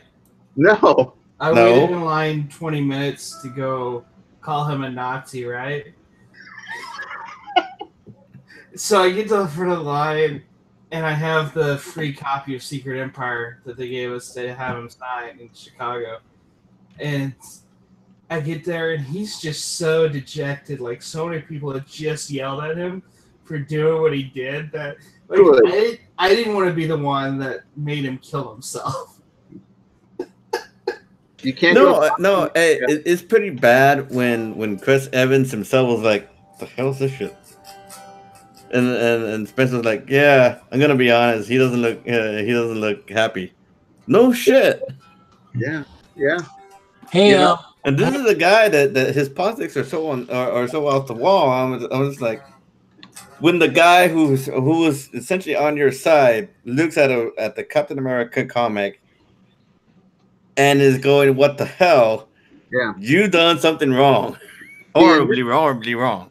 This is the horrible disconnect, the total marketing failure of the comic company Marvel and Marvel Disney, when it comes to what's on the screen, there is you need to either marry those two or forget it, because you're disenfranchising your reader. He has no place to go. He's not going to. Okay, say you love Jane Foster as Thor, and you went to the theater and it's Chris Hemsworth. Well, that's not what you fell in love with in the comic. I don't understand why they did. They just didn't give her like a different hammer or something to that effect. I think it does have a different hammer. The only thing is for some reason, Thor became unworthy to pick up his own hammer. And it's just there's this whole convoluted thing where he actually tries to beat up Beta Ray Bill and take his hammer, even though it was offered freely to Thor, which I thought was, this is his I would call him his Asgardian brother, just because they became brothers over combat. I know, but they attributed it to Warrior Rage or something like that. I'm trying to remember. Oh, the Berserker Rage. Yeah, my thing is like, well, isn't Bill's hammer the same as Thor's hammer, as far as the chat goes? That you have to be worthy to lift that hammer. Still has the enchantment. It still has Odin's blessing. It's still made by the what are they? The Udenheims or something like that. I think my biggest thing is that they took the history of the hammer and they retconned it so hard that I'm like, why did you need? You essentially you wrote out the dwarves. Entire graveyard of hammers. That's the thing. Apparently, there's a mountain of hammers that all have their own properties. Some of them are more powerful, but have certain consequences. Like if you're unworthy, the thing is you can't just not pick it up. You'll be able to pick it up, but if you're flawed in any way, you'll just die. So there's a risk of picking up this hammer. If you pick up this hammer over here, there's a risk or a consequence to picking up that hammer. And some of them are, you had Thor core and everybody had a hammer there. Yeah. So there's actually literally a mountain of hammers, and Thor goes through and sifts through all of these hammers, and he comes up with a hammer that's kind of sort of okay. And it turns out to be Ultimate Thor's hammer. Now that's a whole nother thing. To me, they should have never merged those two universes. I thought, if you're going to have an Ultimate Universe, a place to explore different ideas, this is where you can go with your Miles Morales. This is where you can go with, an Ultimate Thor or a harsher Captain America kind of I think what they're... Hey, just a minute, guys. I gotta go because I gotta get up early. So it was nice talking to you all. I'll talk to you guys later. All right, man. You have a good one. Don't forget to pick up James. Thanks for being on. Don't forget to pick up Achinda. He's so close to 5,000. Yeah, it's just $21 away from $21 away so far. Oh, good. Now that you said something, I'll let him finish though. I'll say something after. All right, I'll talk to you guys later. Good night. All right. Good night. Good night, James. Actually, I was taking John Mullen's advice, and I'm going to be relaunching my my Indiegogo in February, but I'll be reworking the pages. The only thing I'm debating is either jumping the page count from 21 to 30, 40 pages, just to have a little more rounded out story. And then when that's successful, or if that's successful, trying to do that 150 page graphic novel version of it. And then I'm thinking about something here, because I would definitely say don't do anything less than 48 pages. Mm-hmm. Because especially if you're going to do the fundraiser and people are going to be paying a little bit higher of a cover, then yeah, they're going to want more meat. Because I was gonna stop. Because there's like 12 days. There's like $45, and it hasn't moved since since I started coming on shows, and so I'm like, okay, well, I guess what I'll do is I'll go ahead and shut it down and then restart it. I left it long enough to appear on somebody else's show that was happening earlier today, and then so I was going to shut it down, and then relaunch it in February. One of the other things I was going to do, I was going to port it from a 300 DPI format to 600 DPI. That way, I can see more of the work and I can add more detail to some of the scenes and ideas. Because that was the thing he was telling me, is that the characters, certain characters, certain objects, trees, mountains, what have you, were getting lost. They were kind of merging together in certain panels. So I was like, okay, well, let me make that bigger so that I can get everything, so I can see everything more clearly, and I can do more to fix the pages. What's the size of your original art? Everything is comic book standard 11 by 17. Okay. At least I remember. At least I think that's supposed to be the size. 10 by 15 with a little border around it for bleeding. Yeah. So it's 11 by 17, and it's at 300 DPI. But like I said, I was gonna go ahead and move it to 600, and that way I can see more of the detail and add more to it. The only reason I didn't do it the first time is because file size, because moving to 600 makes that size go from 1 gig to whatever it is now to like 2 or 3 gigabytes. Exponentially ridiculous, yeah. Especially because I have people asking me to put this in color. So have you done a size comparison? Produce a page in 10 by 15, and then print it out as 8.5 by 11 just to see how it holds up. Not yet. That's what I was going to do here. Since I was taking care of some commissions for that I got over the last 6 weeks, because I was trying to meet my bills first before I worried about. Oh yeah, totally. But yeah, the only reason I mentioned that is because once it reduces, it tightens up all your line work. Mm-hmm. And a lot of the other stuff, the extra stuff, if you put too much into a 10 by 15 piece and reduce it down, it's going to turn to mud.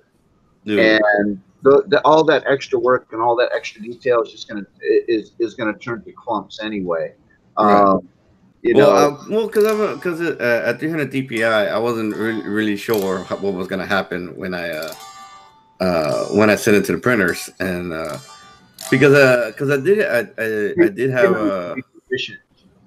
a conversation with my other client. I did his book, Pretty Vacant, and he noticed in the last book we did that some of the pages look kind of faded, and so I'm wondering if it's the paper they used or it's my artwork, and I have no idea. If you're scanning as 300 DPI at 100%, mm-hmm. and then everything gets reduced and resized down to comic book size, mm-hmm. It's going to depend on a couple of factors. One is, did you convert everything to grayscale? No, I don't think I did. I think what I did is I just made it. Make sure that you set your line work is going to be, set your black point to your line work so that it makes it 100% black, and make sure your paper is white. That anything that comes up as gray either is black or it's white. And if it prints as anything else other than black or white, then it's the printer's fault. Okay. So what I might have to do is take a page, make a new page. Well, take one of my JPEGs, drop it into the same format, but raise the DPS and change it so that it's grayscale format, and then go from there. Because I think what I did is I had it set to color, and then because the thing is that I've had people ask me to color it, and I can do flats. I can do like two-tone sometimes, but I'm not particularly good, and I'm too slow. And this is why I wasn't gonna try and do color, because I'm just too slow to do it. And I don't want to have people hanging like, hey, where the hell is my book? Well, and hire somebody to do it. I don't have the money to do that. Check this out. Go over to our the Knox Indiegogo page. Mm-hmm. Okay, those are 10 by 15 pages. When you scroll down and look at my story and see the 5 preview pages, Mm-hmm. okay, those are 300 DPI at 100%. And what I did was I scanned in full color. As soon as I brought the page into Photoshop, I converted it to grayscale, cleaned it up. Okay, it's still at 300 DPI, and then still at 10 by 15, and then really quick to make sure that everything is either 100% black or 100% white. I converted everything to a bitmap and then converted it back to a grayscale, and that cleans up everything. If it's gray, it's gone. Oh. And those pages are really crisp, so you can zoom into them pretty good, and get into the noodly artwork and stuff like that, and see how. I mean, there's stuff in there that you can see that is super crisp. Yeah. I have a question about that. Sure. If you've seen, I don't know if you've seen the art that I'm doing for my. It's more painterly. It's kind of like the stuff you would see in the old heavy metal or the albums you see in Europe. Mm-hmm. And the Dragon's Dream stuff. Yeah, much more painterly in style than the line art that we get here with inking and then coloring on top of it. Is there a problem with printing that? Is there something I should look for in printers to be able to accomplish to get the images that have been created digitally onto the page properly? There's a couple of different ways. Like I'm imagining that because you put all this time into doing full color work, that you're going to go print on a nice high gloss. Yeah. So what you're going to want to do is you're going to want to calibrate for some saturation there. There's not going to be any spread, right? So there's no absorbency to that paper. It's just going to lay there. It's not like newsprint where it's just kind of going to get in there and you got to knock it back, or otherwise you're going to oversaturate the paper.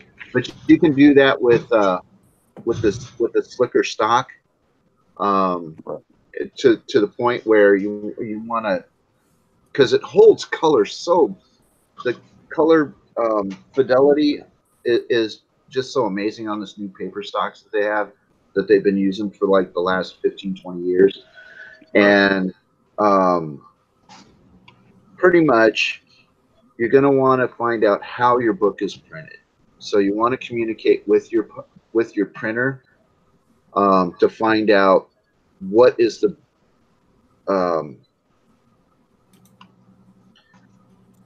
method. I mean, if they're doing a high-speed xerography, then obviously your tack is going to be a little bit different, because xerography is kind of what you see is what you get. And if it's going to go offset, then you're going to have different issues. So definitely look into that, figure out what everything is, and then. But right now, what I found is everybody who's been doing stuff. I actually had a graphic novel printed a couple of years ago on really good, high quality, glossy stock, and well, see, I don't have the cash to test all that stuff out. It's because I'm a commission based artist. This is my only job. I do commission based artwork, so I make enough to pay my bills and maybe a little bit here and there. I don't have enough to like go and make proofs of everything. And no. Well, just a lot of the stuff you can proof just take it down to your UPS store, your Kinko's, or what is it, FedEx office, and have them run off a couple, just a couple of pieces on a high gloss stock at 8.5 by 11. Just reduce it down to fit. And most most printers now have migrated away from doing TIFFs and JPEGs and just you supply them with the PDF. They're happy with that. But you know, if you take a PDF and say, okay, I want a sample of this, I want a sample of this, and it can just be 2 or 3 pages on, say, an 80-pound gloss stock. Right. They run that, and you'll be able to see if any of that detail holds up at 300 DPI or not. Now, because you know, color xerography that you would find at a Kinko's, the detail is there. There's almost a point of where the quick digital printing has matched or surpassed offset. So, you know, you're going to get a really good approximation of what's going to show up and what's not. You know, just by running to your Kinko's. Right. That's some good, great advice.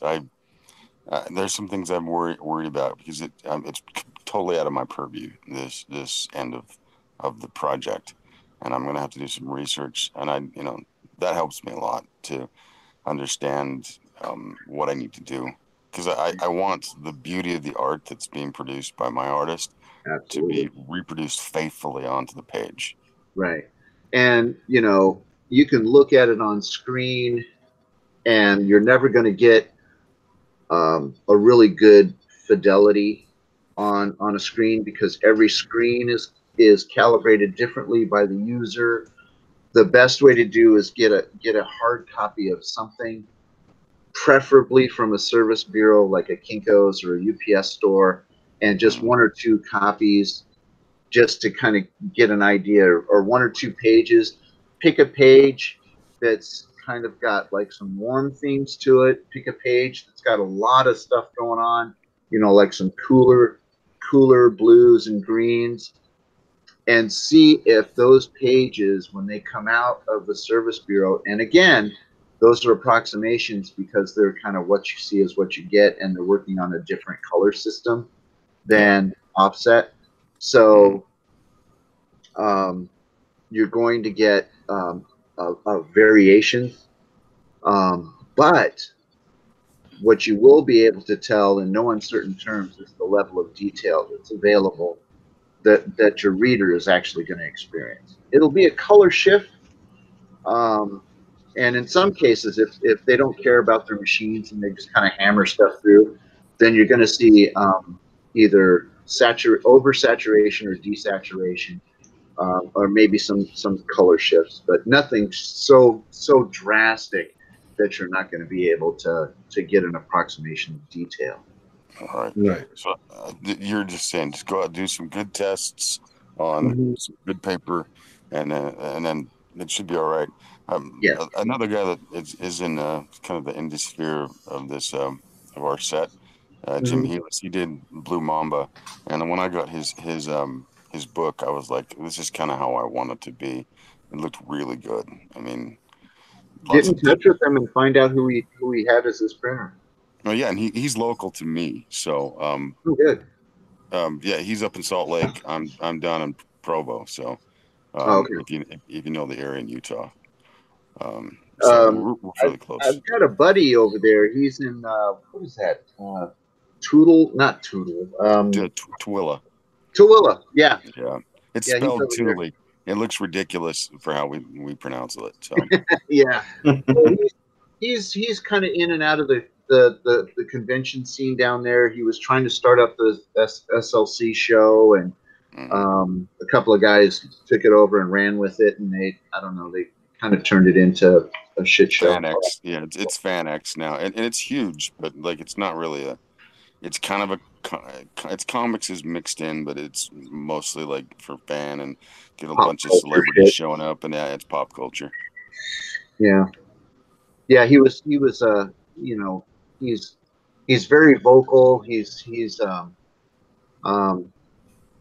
kind of one of us, in essence, because he really hates the direction the comics is going in, and so being the 10-year military man that he is, he decided, screw it, I'm just going to go ahead and make guns.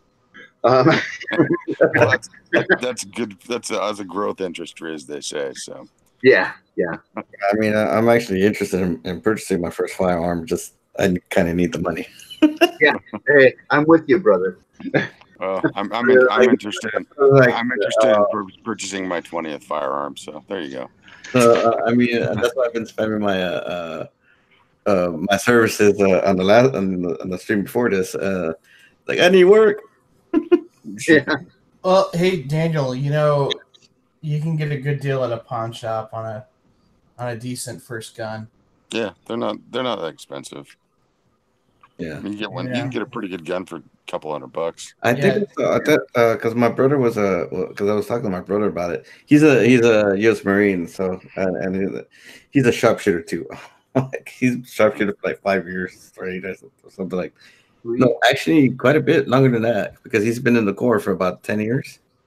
Yeah, so he's all those Marines are sharpshooters. None of them around. Yeah, no, my best friend is finding out that I'm pretty decent with a firearm. There's we went to this Japanese style arcade and like there's a shooting game. He's like, oh well, if you can do this, well, I'll buy lunch. Okay, and the pa, and he's like, I have to buy you lunch now, don't I? Yes, you do. Reminds me of a time I was on the Amalfi Coast, and you get off in Positano, which is like that. If you ever see a picture of it, it's a very colorful place. All the houses are different colors, and they have like little shops and stuff, and a game arcade for people, and you can literally shoot a pellet gun there at like glass stuff and shoot things. And I missed one, it ricocheted off, and all the rest of them I just was going tack, tack, tack, tack, tack, tack, tack. And I get done, the guy was looking at me like, what are you, like a mafioso? And I'm like, no, I'm a cowboy. I come from, from Western United States. No, I guess since I'm a Texan, I'm a natural shot, I guess. Yeah, Because I'm just like, I'm hitting either center mass or close to it, and he's like, I'm like, I don't. Everybody in the West, mostly. I grew up in the Scouts, and I learned how to shoot with a BB gun as a kid. Shooting at each other. Did you get your commemorative Henry rifle? I haven't got my Henry rifle. I got a knockoff for a while, and they're a lot of fun. But like the Henrys are a little more expensive, but they're worth the money. I would get one if I. But I get a Mare's Leg. Oh, I mean, because I was looking at like I said, a 308 or 380. That's a 380 for like a pocket gun. Yeah. Yeah, that's a good little gun. I'm sorry. I'm getting my calibers all jumbled up today. A 308 is a solid rifle. Yeah. I meant to say a 380. Yeah, I mean, either one. You should get both, in my opinion. Because I checked up a Taurus. I saw a Taurus for $245. That's what I have as a Taurus. With the Tauruses, I would look it over real carefully because sometimes some of the construction's a little off. Their tolerances and quality control aren't always the best.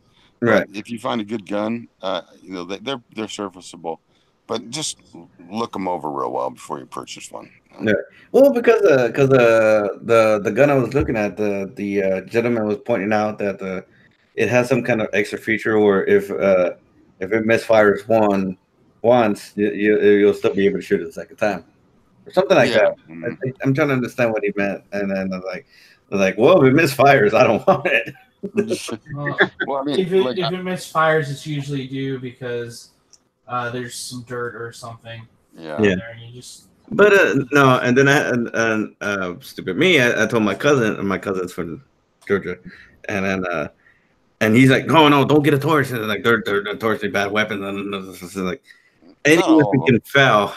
It just depends on how well you keep the weapon, the firearm, and you have to have trigger discipline and all this good stuff. You just can't sit there and do stuff, and Well, it depends on, like with Taurus, they're a Brazilian gun, and they do have some quality control issues sometimes on some of the batches. That's all. So you just have to kind of look. You have to be more selective with Taurus as opposed to say like a Glock, which will just be the same damn gun every time. But they're just because the cheapest Glock I've seen, unless I'm not looking right, it was like $600. I'm like, well, someone has to give me $600 first for me to go buy that. You can find a used Glock I've seen them for $350 if you. I honestly, I would rather buy a fresh one. Okay, I mean, I would have no idea what the abuse would be on something that was pre-owned. And I'm like, well, you can take a Glock apart and look at it. I mean, I would rather get it fresh. With a Glock, usually from mostly, you want to go to a reputable gun seller. They will not sell you a crap gun. But pawn shops are a little different. You can't be really sure. But if you go to a licensed gun dealer, if they say a used gun, it's usually going to be a good gun, especially if they have like a rating. Yeah. So you can buy. If I ever get a chance to, I'm going to try and go to a gun show. Yeah. Well, that's another place you can do that. I mean, we're kind of off on a tangent about firearms. It's one of my passions. So just stay away from Phoenix Firearms. That's all. No, I mean, because the thing is, well, I'm in Texas, so I have no idea who Phoenix Firearms is. But mainly judge, man. Good judge. Good judge. It's like a hand cannon right there. I had one for a while. Oh no! Well, at 5'2" and 170 pounds, that thing would probably drove me back so hard. It was. It's like. Judges are okay. I have a Desert Eagle 50. It's a lot of fun. It's not very practical, but it's a lot of fun to shoot. The gun I do not like to shoot is that Smith & Wesson 500. It's just a cruel gun. I don't like it. It hurts my hands every time I shoot it. I don't like it. I was looking into a Rhino Chopper. Yeah, those are cool looking guns. I like the design, that undersling. But it's like $600. I'm like, again, so yeah, it's a lot of money for it, and then but it is a cool design. I like it. If you're looking for a 20-page comic, I will do 700. And I will do the work. And if there's a goof, I will fix it. If you want it in color, you're gonna have to give me 12.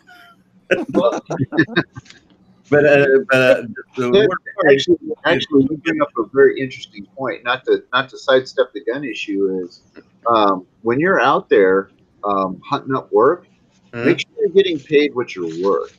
Yeah. Take a look at your work, assess the value of your work. Go to a couple of cons and throw your portfolio in front of people and really assess yourself. If your work is comparable to what's going out there for the going rate, don't be afraid to ask something approximate, even if you don't have the giant portfolio of 47 books or whatever that I know. Well, I've done 5 books for another gentleman. We have 5 successful Kickstarters, and since I started doing the comic for him, and so he's because the last time he tried it, it didn't really do too well with the previous artist, and he had issues with like every other artist before me, and I'm like, I'm the most reasonable guy. I'm not gonna sit there and if you've got a guy that you work with all the time, the last thing you want to do is dick that guy around, by asking, pricing yourself out of some solid work all the time. Yeah, yeah. I mean, it's a reasonable rate for the amount of work he has me do, because a lot of times he's not asking for like super detail. I'm like, I can make this better, right? And he's like, no, you don't have to go too hard, man. It's like this is a little something inside. It's a hobby thing, and so you don't have to go too hard.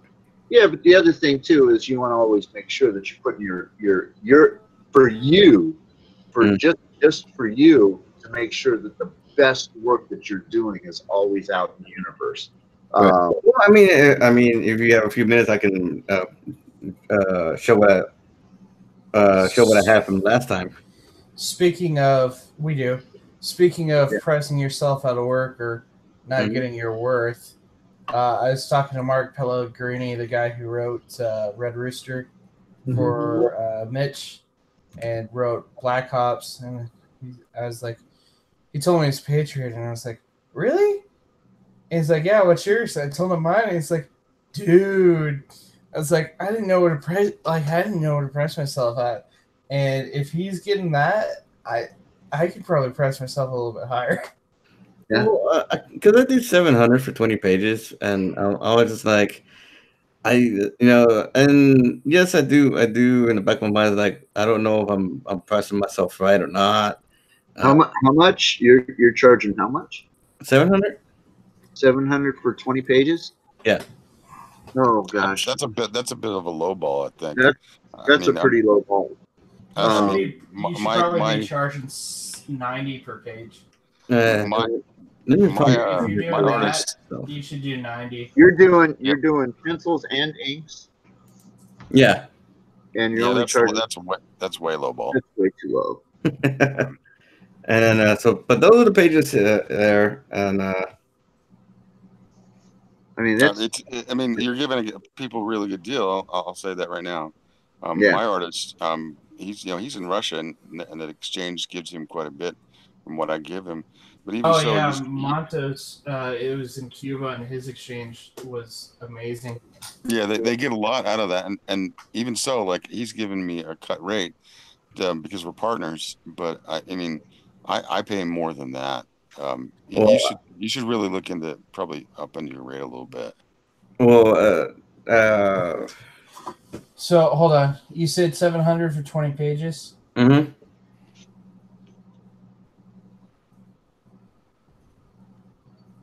Trying to find my best page for this. Okay. So your page rate is close to what I ask for as a writer. You shouldn't be asking for this. Yeah, you need to be asking at least 90 per page. If you're doing pencils and inks, 90. That's everything is digital.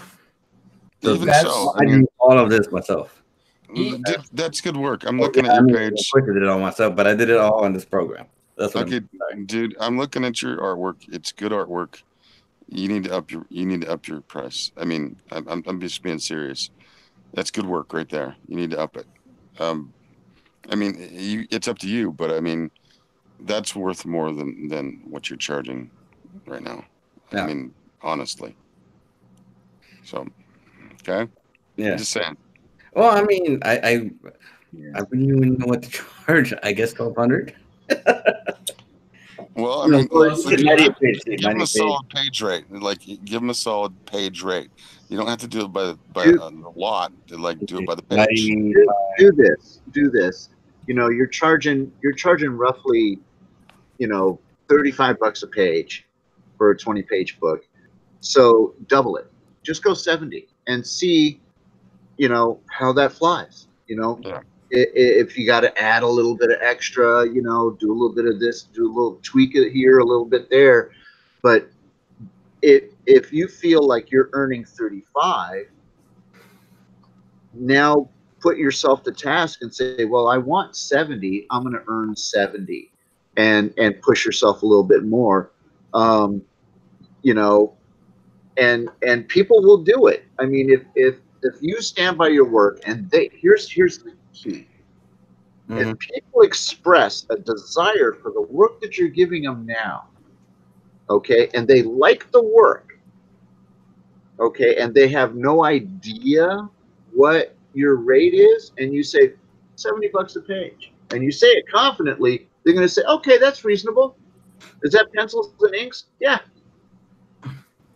Yeah, that's all every fix. And because largely what I do is character design work, and then some pinup stuff, and then some Lewitt stuff for other people. And right now I've been doing a lot of the Lewitt stuff, and then so usually it's $20 per character. Usually those who are first time commissions, and this is for the very first commission.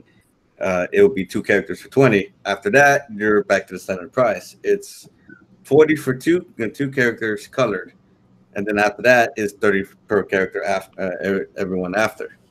Yeah, I agree with what I'm sorry, Fat Ninja. I don't know, Ron. Yeah.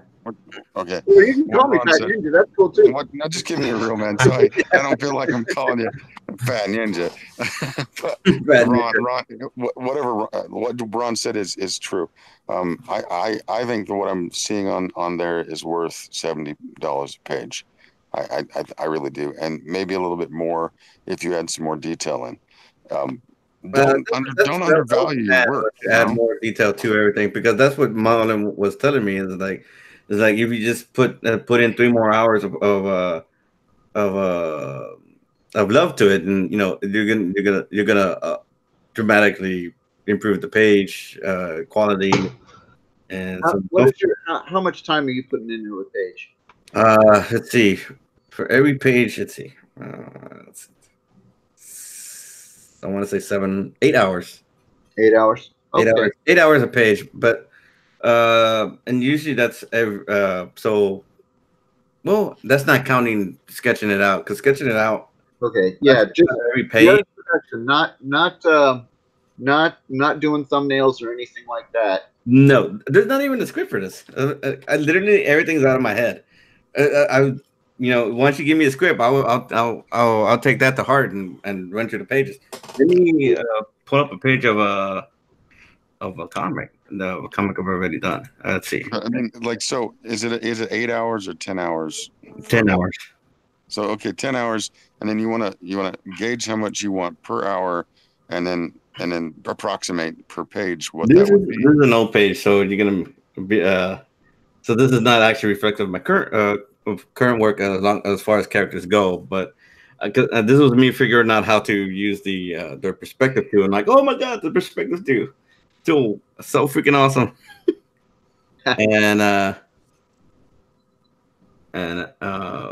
So this itself took me it took me a day and a half, just because I kept screwing up, and then I kept fixing it, and then like some bits here and there, and I still don't like some of it because I don't like the last panel the way because the idea was that he's flying down so fast that he's hitting the ground. Try something, just in your off time, like on a weekend or something like that, when you're not working on somebody else's project. Mm-hmm. I want to see what the result would be. Mm-hmm. Is if you spent that 8 hours just drawing, mm-hmm. and then 8 hours just inking, and I bet you could double your money. You could go for 140, 150 bucks a page easy. Let's see. I'm trying to.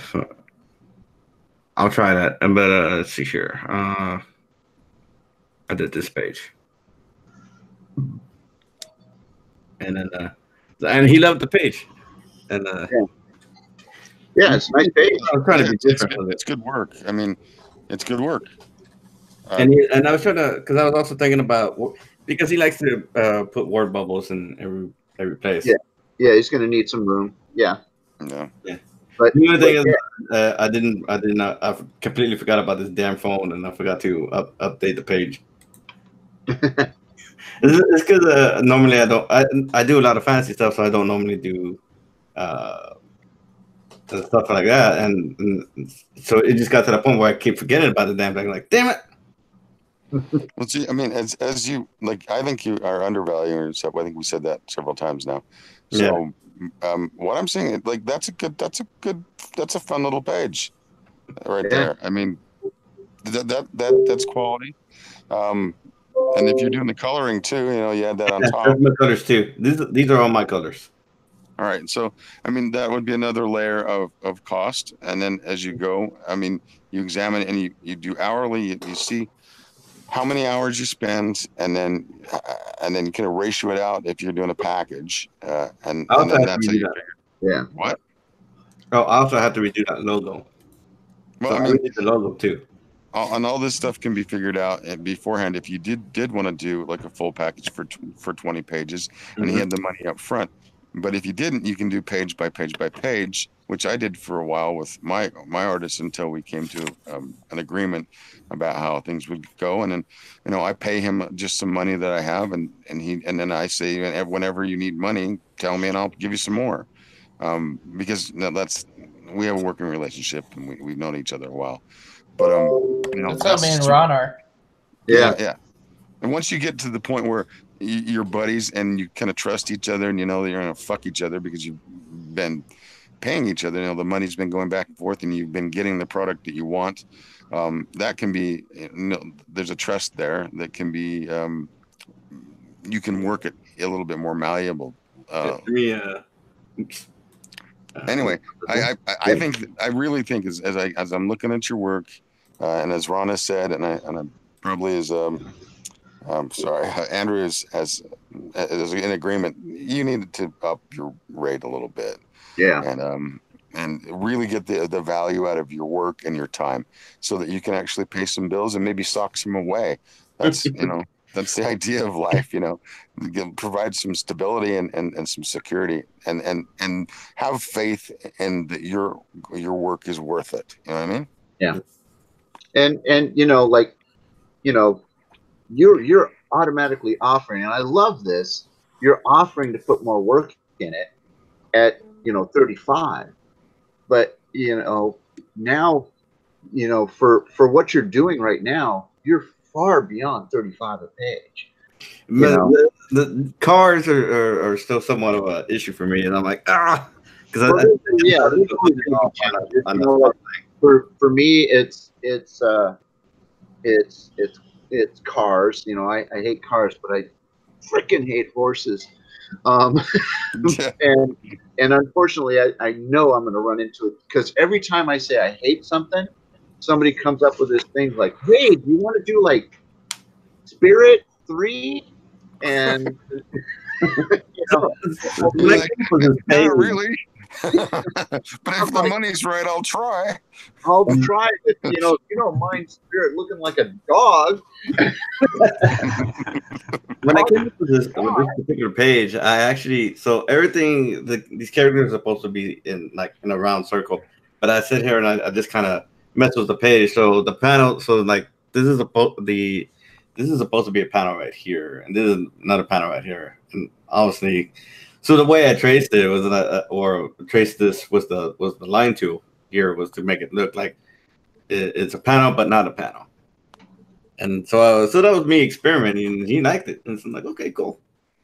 It's a unique approach to solving that problem, and that's another thing that you get paid for, is solving visual problems. It's not just about the drawing; it's about solving the storytelling problem and putting a page together like that. The previous one that you had up there. Yeah. That's also what we get paid for, is solving visual problems and telling stories visually. And that approach right there is a unique approach that I don't know if anybody has done. I think it's. I know I got the idea from someone. I just can't remember who it was. So I will credit the artist for the inspiration, but I can't remember who he was.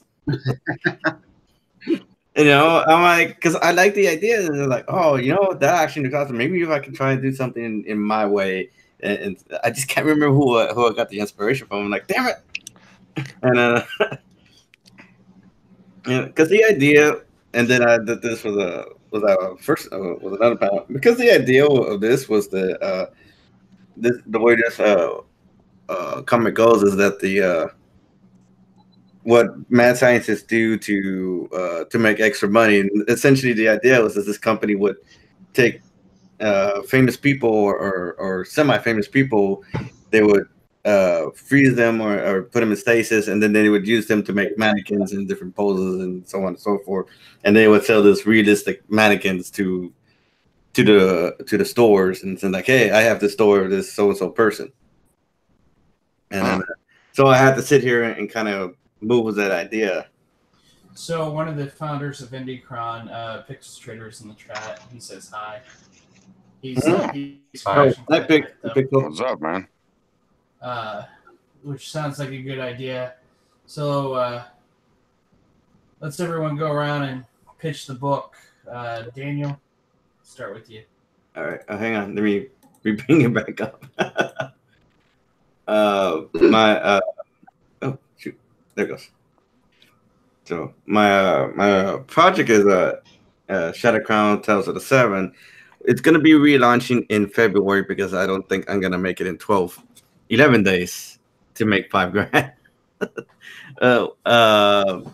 But what I'll be doing is I'll be upping those pages and putting more detail into those pages for the campaign in February. It's an adventure, is a fantasy adventure. Think Berserker was Magnificent Seven, and then and essentially the idea is that they're doing two pronged thing. They're searching for pieces of a crown that would, it's a MacGuffin crown, and that would allow a princess to become queen. And at the same time, they're trying to bring back, trying to figure out why the kingdom went down the first for whatever reason. And no, that gets revealed in the story and when it happens, and it ends like in. I have planned out like 5-6 books. So at the end, so the sixth book is probably where everything comes to a close. Unless unless I think of something more and stretch it out more. But it would be more most story and mostly be fun. So one of the stretch goal ideas I had in mind was to once we hit a certain goal, those who put down for top tier on the comic would be able to put in an original character into the comic, but they will be like support characters, secondary characters, or just someone a character in the background going, "Hey, how you doing?" And that would be the idea. So it'll relaunch in February. Excellent. Nice. Slick Jimmy, let's go over Little Girl Lethal again. All right. My name is Slick Jimmy, and I'm doing an Indiegogo right now called Little Girl Lethal. It's about a character named Sugar Lightspeed, and a huge megalopolis by the name of Lost Peaks, and her quest for vengeance. Hello?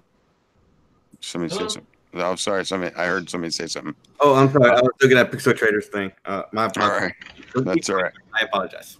That's all right. And she has been abused in her younger life, pretty severely, and she is then rescued from her bondage and torment by an elite assassin who takes her in as his daughter, his protege and apprentice, and teaches her the ways of the killing arts. And when she becomes of age, filled with rage about what had happened to her at a younger age, she decides to go out and find those who abused her and abused others she was with, and take her vengeance. And in so doing, she destabilizes the power structures within the city that she inhabits. And since the city is very powerful and influences the rest of the world, it destabilizes the entire world. And well, that's where the first arc ends. There are 3 arcs to the story of the Sugar Saga that I hope to be able to put together.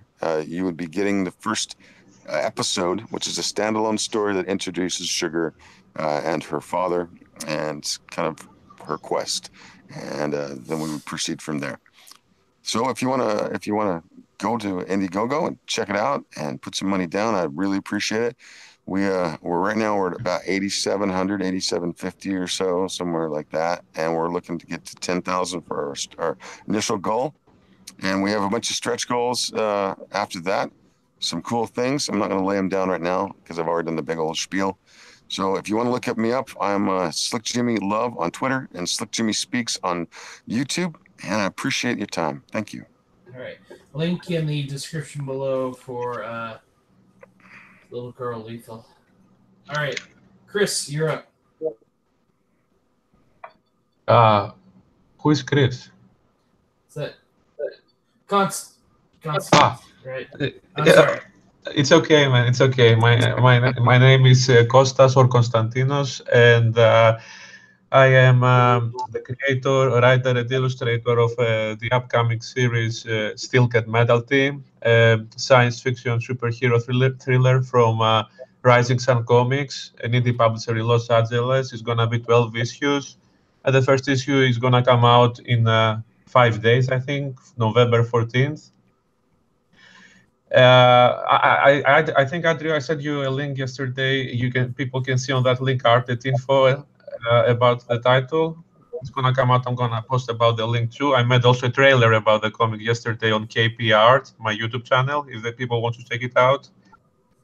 And do you mind if I read the summary of the story? That's fine. Go ahead for it, man. Yeah, I mean, Edwin Boyet suggested this for me to keep my thoughts on track, so I said, why not? In the end of the 21st century, the city of New Glory is tormented from a supernatural threat. Stilk, a humanoid, was manifested through an experiment that was secretly conducted by Annabelle Darcel, along with her colleague Edwin Best. After a few months, another manifestation takes place, with a series of monstrous creatures suddenly emerging through Annabelle, thus causing her violent death. Now, 1 year later, along with his cyborg partner, Tim Vince, aka Metal Team, Stilk is the leading force against the monsters known as nightmares, under the leadership of Edwin's father, General Daryl Best. The duo is called to face the monsters that took away Annabelle's life, and now threaten to do the same with the people of their city.